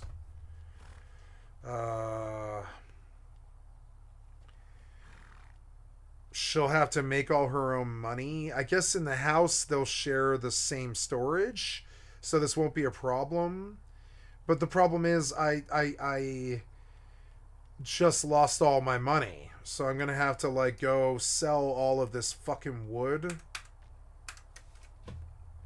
to like even be able to afford like buying the house. And I think the house is like only 150 gold or something like that. But yeah, I want dapple wood. Yeah, dapple. Well, I gotta change my title. I forgot. Oops. So gotta go change my title. Changing my title. Diddle diddle. Diddle diddle lay. We're gonna go to Mortal 2, FFXI Horizon EVE Online. Just chatting. Tomorrow, I will drink and I will sing. It will be a short day for me. The hell was that? Hell was that? Oh no, somebody's burning. Is it me? No. What the hell? Wow, you just fucking bombed him, huh? Fuck you's loot. Zopek the Predator. Tindremic Guard.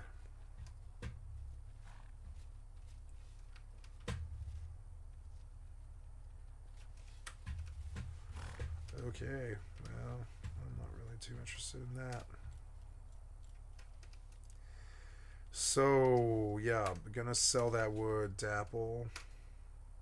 That guy got fucking wasted. Oops.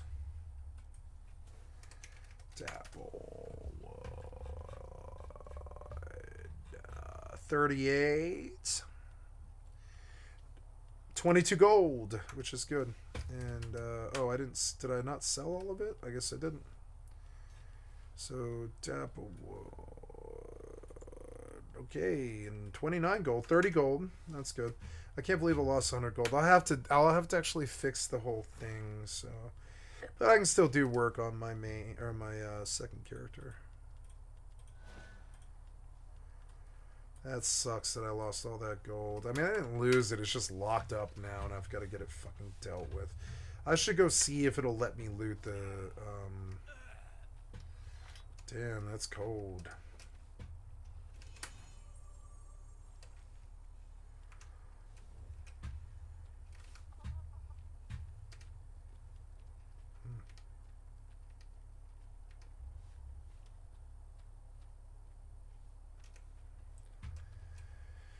I am buying... Oh no, I came over here to see if I could loot my mailbox.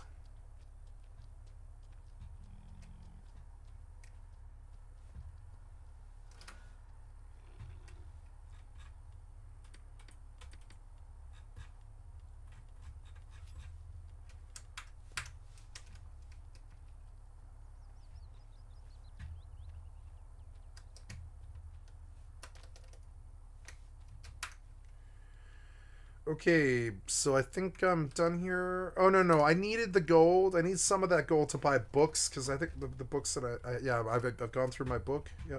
So we're just going to learn all the all the profession skill lore stuff that we can do.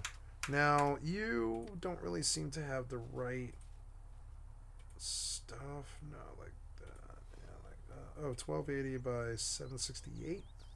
No, 1280 by 720. Yeah, save. Yep.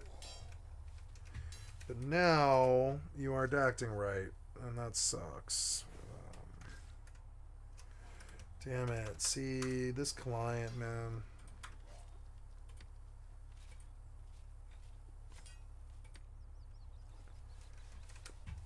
Whatever.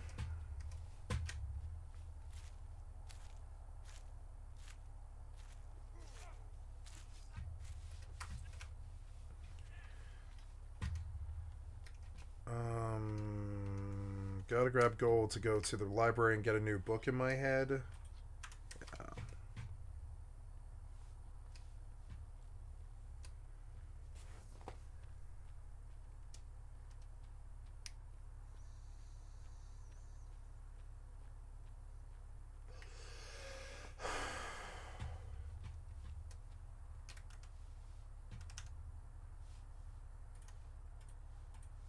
She said, when we were living at home, it wasn't as hard. And then when we moved out to Seattle, the reality of having to support him became more real. But it really wasn't a problem ever. He was working so much that it was impossible to be frustrated. Eric would also pitch in other ways, like picking up the groceries and driving Amber to college in his beat-up old Toyota Camry with a broken driver's side door. That may seem insignificant, but remember this car It's for not. later. It's In not. mid-2012, he felt as if he had done enough work to finally be able to show Stardew Valley to the public, and opened a website to document the game's progress. He shared it on a Harvest Moon fan forum, and many people there were instantly drawn to Eric's game. As I mentioned earlier, most of them had fallen out of love with the new Harvest Moon releases, and Stardew Valley looked really promising. As Eric continued working, Stardew Valley would become all-consuming. 8-hour days of work turned to 10, and then 12. With an audience watching now, Eric didn't want to disappoint. Eric's family and girlfriend would begin asking him when the game would be done.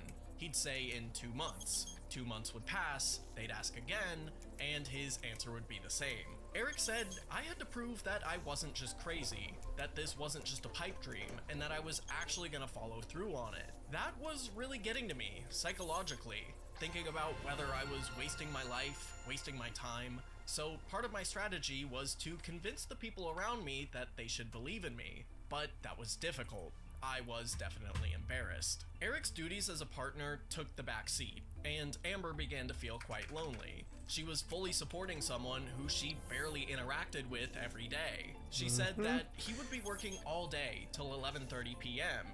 Yep. and I would be like, And that's the life of a working person. And when you don't share a schedule, it tears the relationship apart. It sucks, but it's true. It affects the relationship. It's unfortunate. It's happened to me like 5 times. It's annoying. It's just like when you have a separate life, when you don't have the same circadian rhythms as them, when you don't have like the same type of job. Ooh, I thought you were casting on me, but nope. Oh, that looked awesome for a second. So yeah, put on some pants. No, I'm just kidding. Oh yeah, I have all this stuff. I have a ring that I guess I should worry about, but I guess she farms until she can get more money, which I guess money wise, let's see what pays more, Granum or wood. Buy orders wise, Granum pays. Ooh, yeah, 11. The Granum Pile pays 11. Which is not as good as wood. So I guess that's her lot now. It's just wood. Oh no, she needs a book is the first thing that needs to happen. So, oh wait. I did not get any money from her. I'll have to do all of my work myself. So the first thing that I can do to make that better is pick food, I guess, all over the